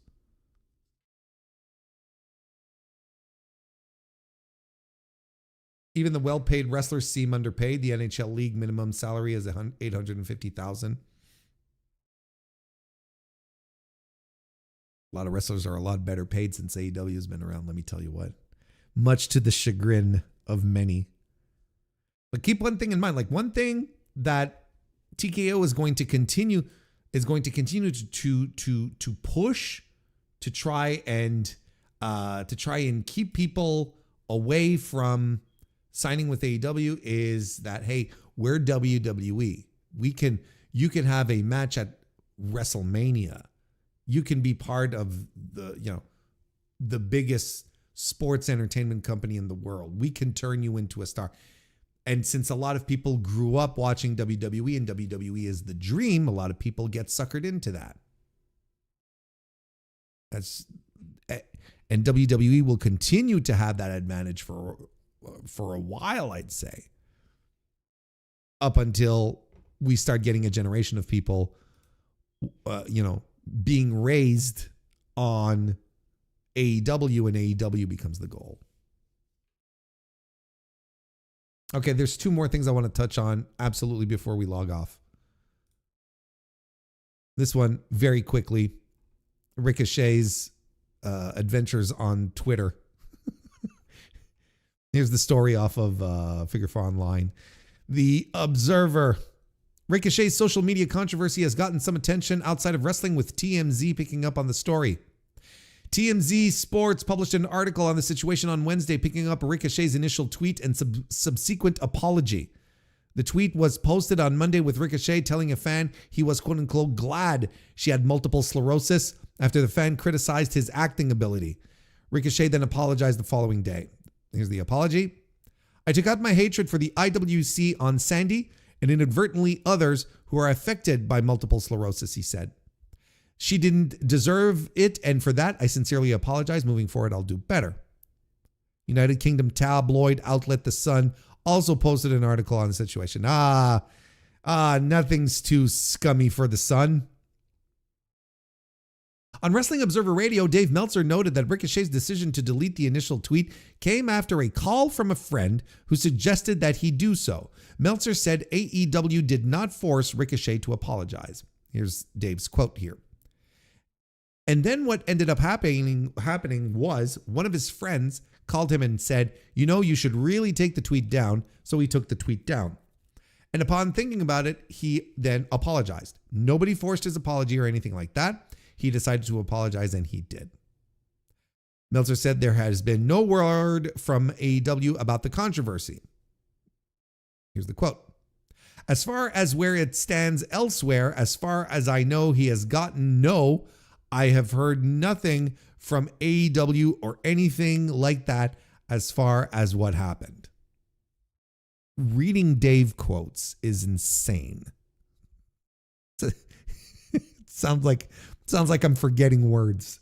This is coming from me, where I actually do forget words sometimes.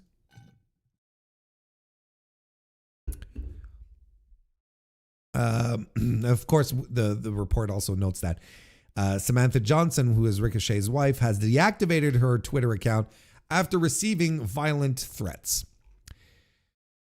My thoughts on this are very simple, folks. Okay, I don't think there's multiple takes on this. This is probably not going to be a hot take. This is going to be probably a lukewarm yet reasonable take. I think Ricochet absolutely was out of line, with the insult. Years ago, the heels would tell the older heel veterans would tell the heels to, when they're making fun of the audience, to make fun of things that are under their control. Their hairstyle, what they're wearing, stuff like that.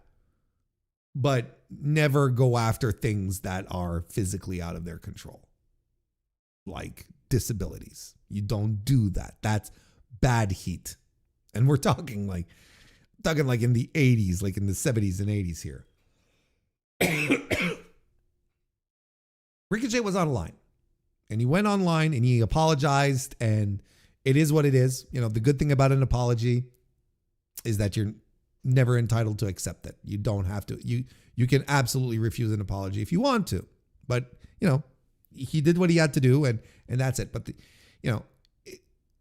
he spends way too much time online. This guy should be spending a fraction of the time he spends online.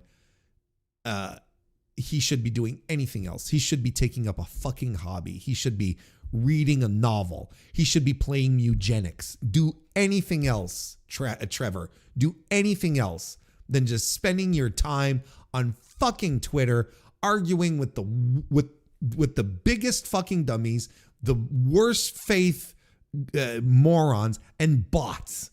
What are you doing? What he should have done is turn around and logged off. Just like, whoop. You are making more money, Trevor, in a day than I'm making in 6 months. Okay? Trevor, what the fuck are you doing? Hanging out on Twitter, arguing with randos. And you spend too much time online when you start talking about the IWC. Am I going to have to have the rant again, chat? Am I going to have to explain once again why the IWC, saying the IWC, the internet wrestling community, is cringe? Okay, here we go again. There is no internet wrestling community. There maybe was one years ago, right? But now in 2026, and for years actually at this point, right? For a long, long time, there is no community of internet wrestling fans. It is just people going online, posting anything they think about pro wrestling, and that's just it, right? We have people going online telling Ricky Morton to go watch Randy Orton tapes to learn about selling. We're telling this to Ricky Morton. If there was an internet wrestling community, that kind of stuff would not happen. There is no IWC. It is just a bunch of fools who say things with their full chest, no matter how wrong they are. Now, there are communities. There are various wrestling communities that exist, gravitating around personalities, around wrestling styles, or, periods of wrestling, or publications, or MrWarrenHayes.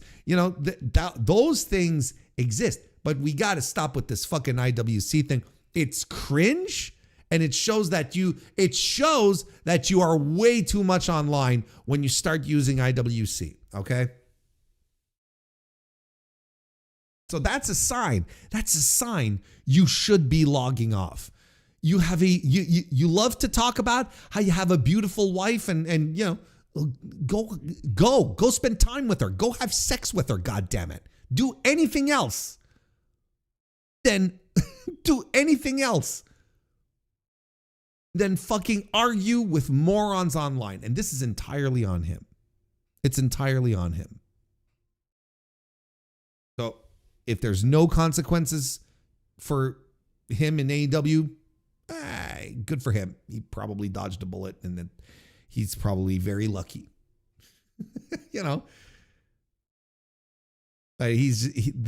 If there was ever a cue, he's got to stop. This is it. Like, this is the cue where it's like, maybe I should stop.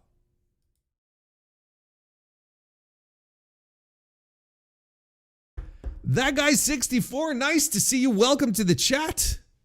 It's very nice to have you with us. Go have sex with her. What zero pussy does to a motherfucker. Who, me?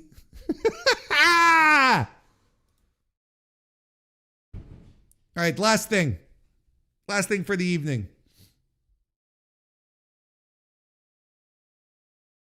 We got a report here that, here, bear with me here. This one was a bit of a mess. When we were talking about earlier this evening about media responsibility, one thing we failed to mention is the plague that is aggregators. And you know what I'm talking about when I talk about aggregators. Talking about not just like websites that grab news from actual news sources and turn them into articles and quote things and sometimes mess things up, but I am also mostly talking about the fucking Twitter engagement accounts, right? Here's a report here that came out where we were talking about evil Takagi Watanabe, excuse me. He could be headed to WWE soon and would reportedly like to start in NXT. Okay, let's continue here. While there is no official confirmation on Evil's WWE signing, Voices of Wrestling reports discussions between the two sides are ongoing. The New Japan Pro Wrestling veteran is said to have expressed interest in potentially beginning his WWE run in NXT rather than moving to the main roster directly, feeling it would help him adapt to the WWE style. The report also notes he would prefer to maintain his already established evil persona in WWE.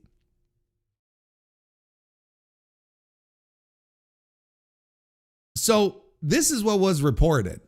And who wrote this for?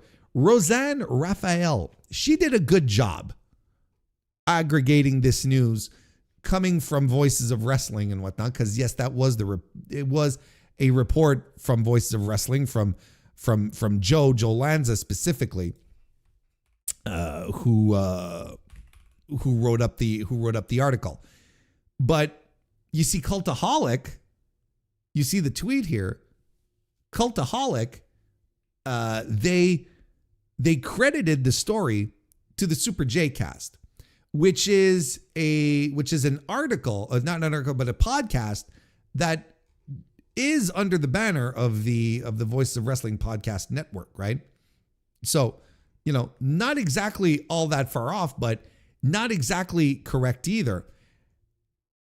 And the reason why they reference the Super J cast is because one of these aggregators, and one of the worst ones, by the way, one of the really absolutely like dog shit dumb ones,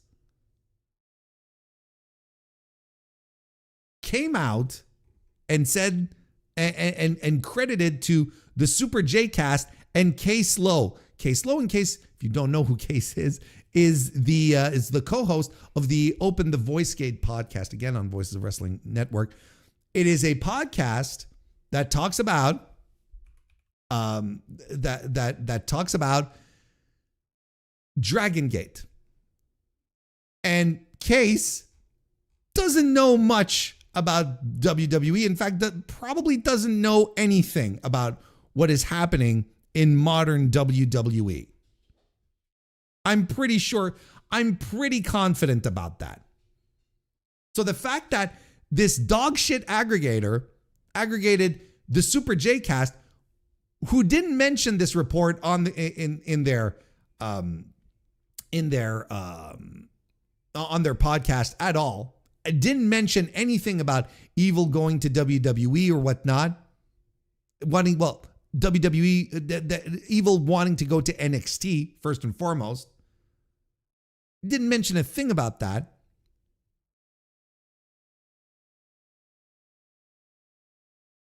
Not only that, but crediting Case Lowe, who has absolutely nothing to do with this, right?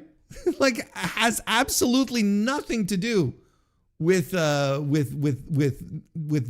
Is just, it's preposterous.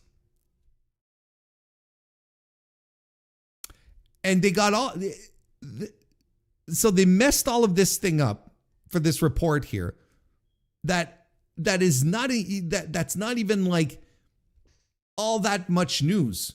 It's not even something that is that really that fresh. These are rumors that have been going around. The NXT thing was fairly recent, and I'll read you what Joe wrote on in his article, and so that you can understand exactly what he was saying here. Because the report said, oh, he wants to go to NXT, but WWE wants him on the main roster. But I want you to, this is what Joe wrote. According to a New Japan source,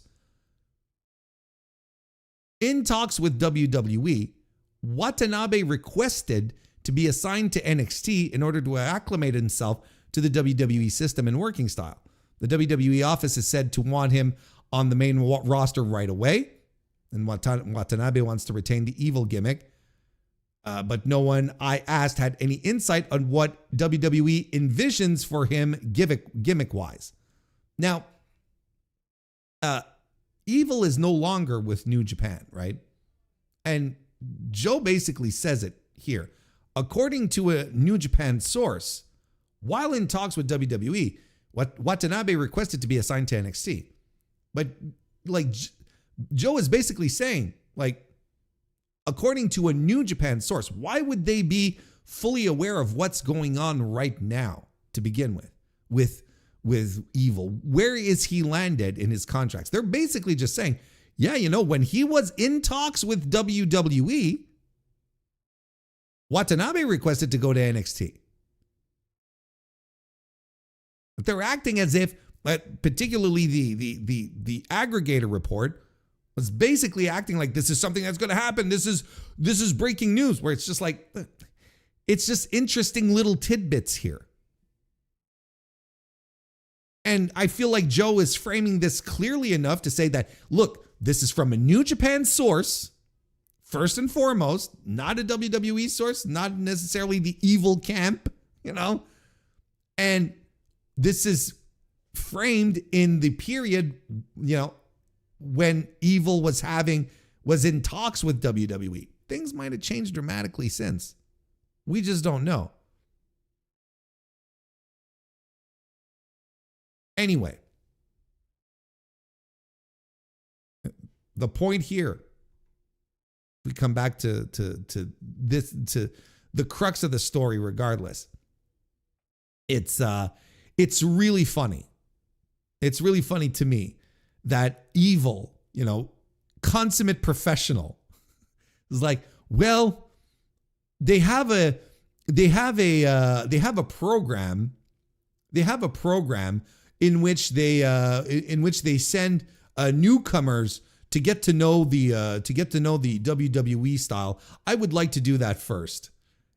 What a pro. What a fucking pro. Where he's like, I don't want to ruffle any feathers. And you're like, oh, isn't he nice? But probably no one has told them outright that, hey, you know what?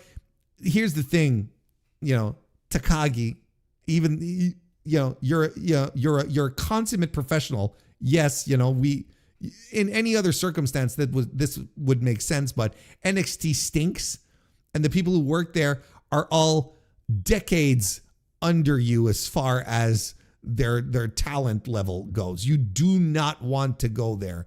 It stinks and is going to ruin you. Go directly to Maine. Like, because why would you send Evil to NXT? There was a time, I'd say, in the history of this company, the WWE, where it's like, yeah, send him to NXT first. Let's get some really cool matches out of him. Let's see him fight, Sami Zayn. Let's see him fight Kevin Owens. Let's see, there was a time where you're like, yeah, this was the best option. Now it's like, no, stay away. He's going to be fighting, fucking Sean Spears' stable. What do they call themselves? I don't care. The Sean Spears spooky cult stable. I was like, why? Why would you want to do that, Evil? It makes no sense. Go directly to Maine. It's fine. And in the meantime, it was also reported that Hiromu Takahashi is probably going to WWE as well, and he as well would probably go. He would probably go through NXT. And I'm like, if anything, I know NXT sucks, but how are we perceiving Hiromu Takahashi on the main roster though? It's like maybe that's probably the best path for him, but Evil's ready to go. Evil is he's been WWE ready for years. That's what a lot of people don't seem unable to wrap their heads around. He's been WWE ready for a while. Anyway, so I thought that was some interesting reporting, some terrible aggregating, and Evil is going to end up, if he does go to WWE, which all signs seem to point that way. He's like he cannot go. He cannot go to NXT. It'll be a fucking disaster. Anyway.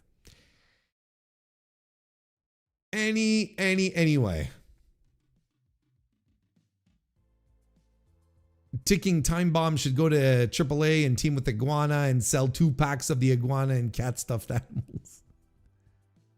Now, he'd probably gladly go to AAA to go wrestle with his beloved Dragon Lee again. Who even cares at this point? No, I agree. That's an excellent question. But it's like, I think the Dragon Lee template makes a lot of sense for Hiromu. I think it makes a lot of sense.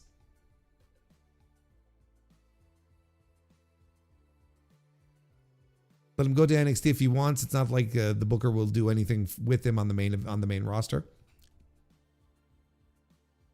It's an excellent point. Strong style house party. Evil and Tatum Paxley mixed North American tag champs. Ah, you're giving me the vapors.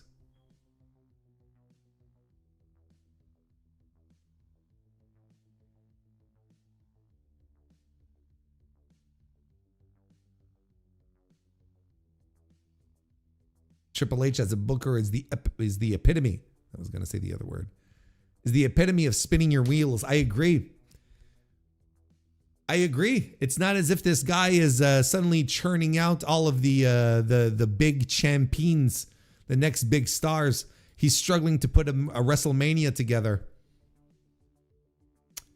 I don't know how you do that. I don't know how you struggle to put WrestleMania together, to get your fan base excited for WrestleMania. Anyway, there you go, folks. Go have a nice Friday night. I'm releasing you from your bonds here. Thank you again for showing up in large numbers again tonight for the Friday night, the impromptu Friday night stream that I was not thinking that anyone would show up for. I appreciate it tremendously. Go watch the Dynamite review. It is released. It is there, and it is available for everyone.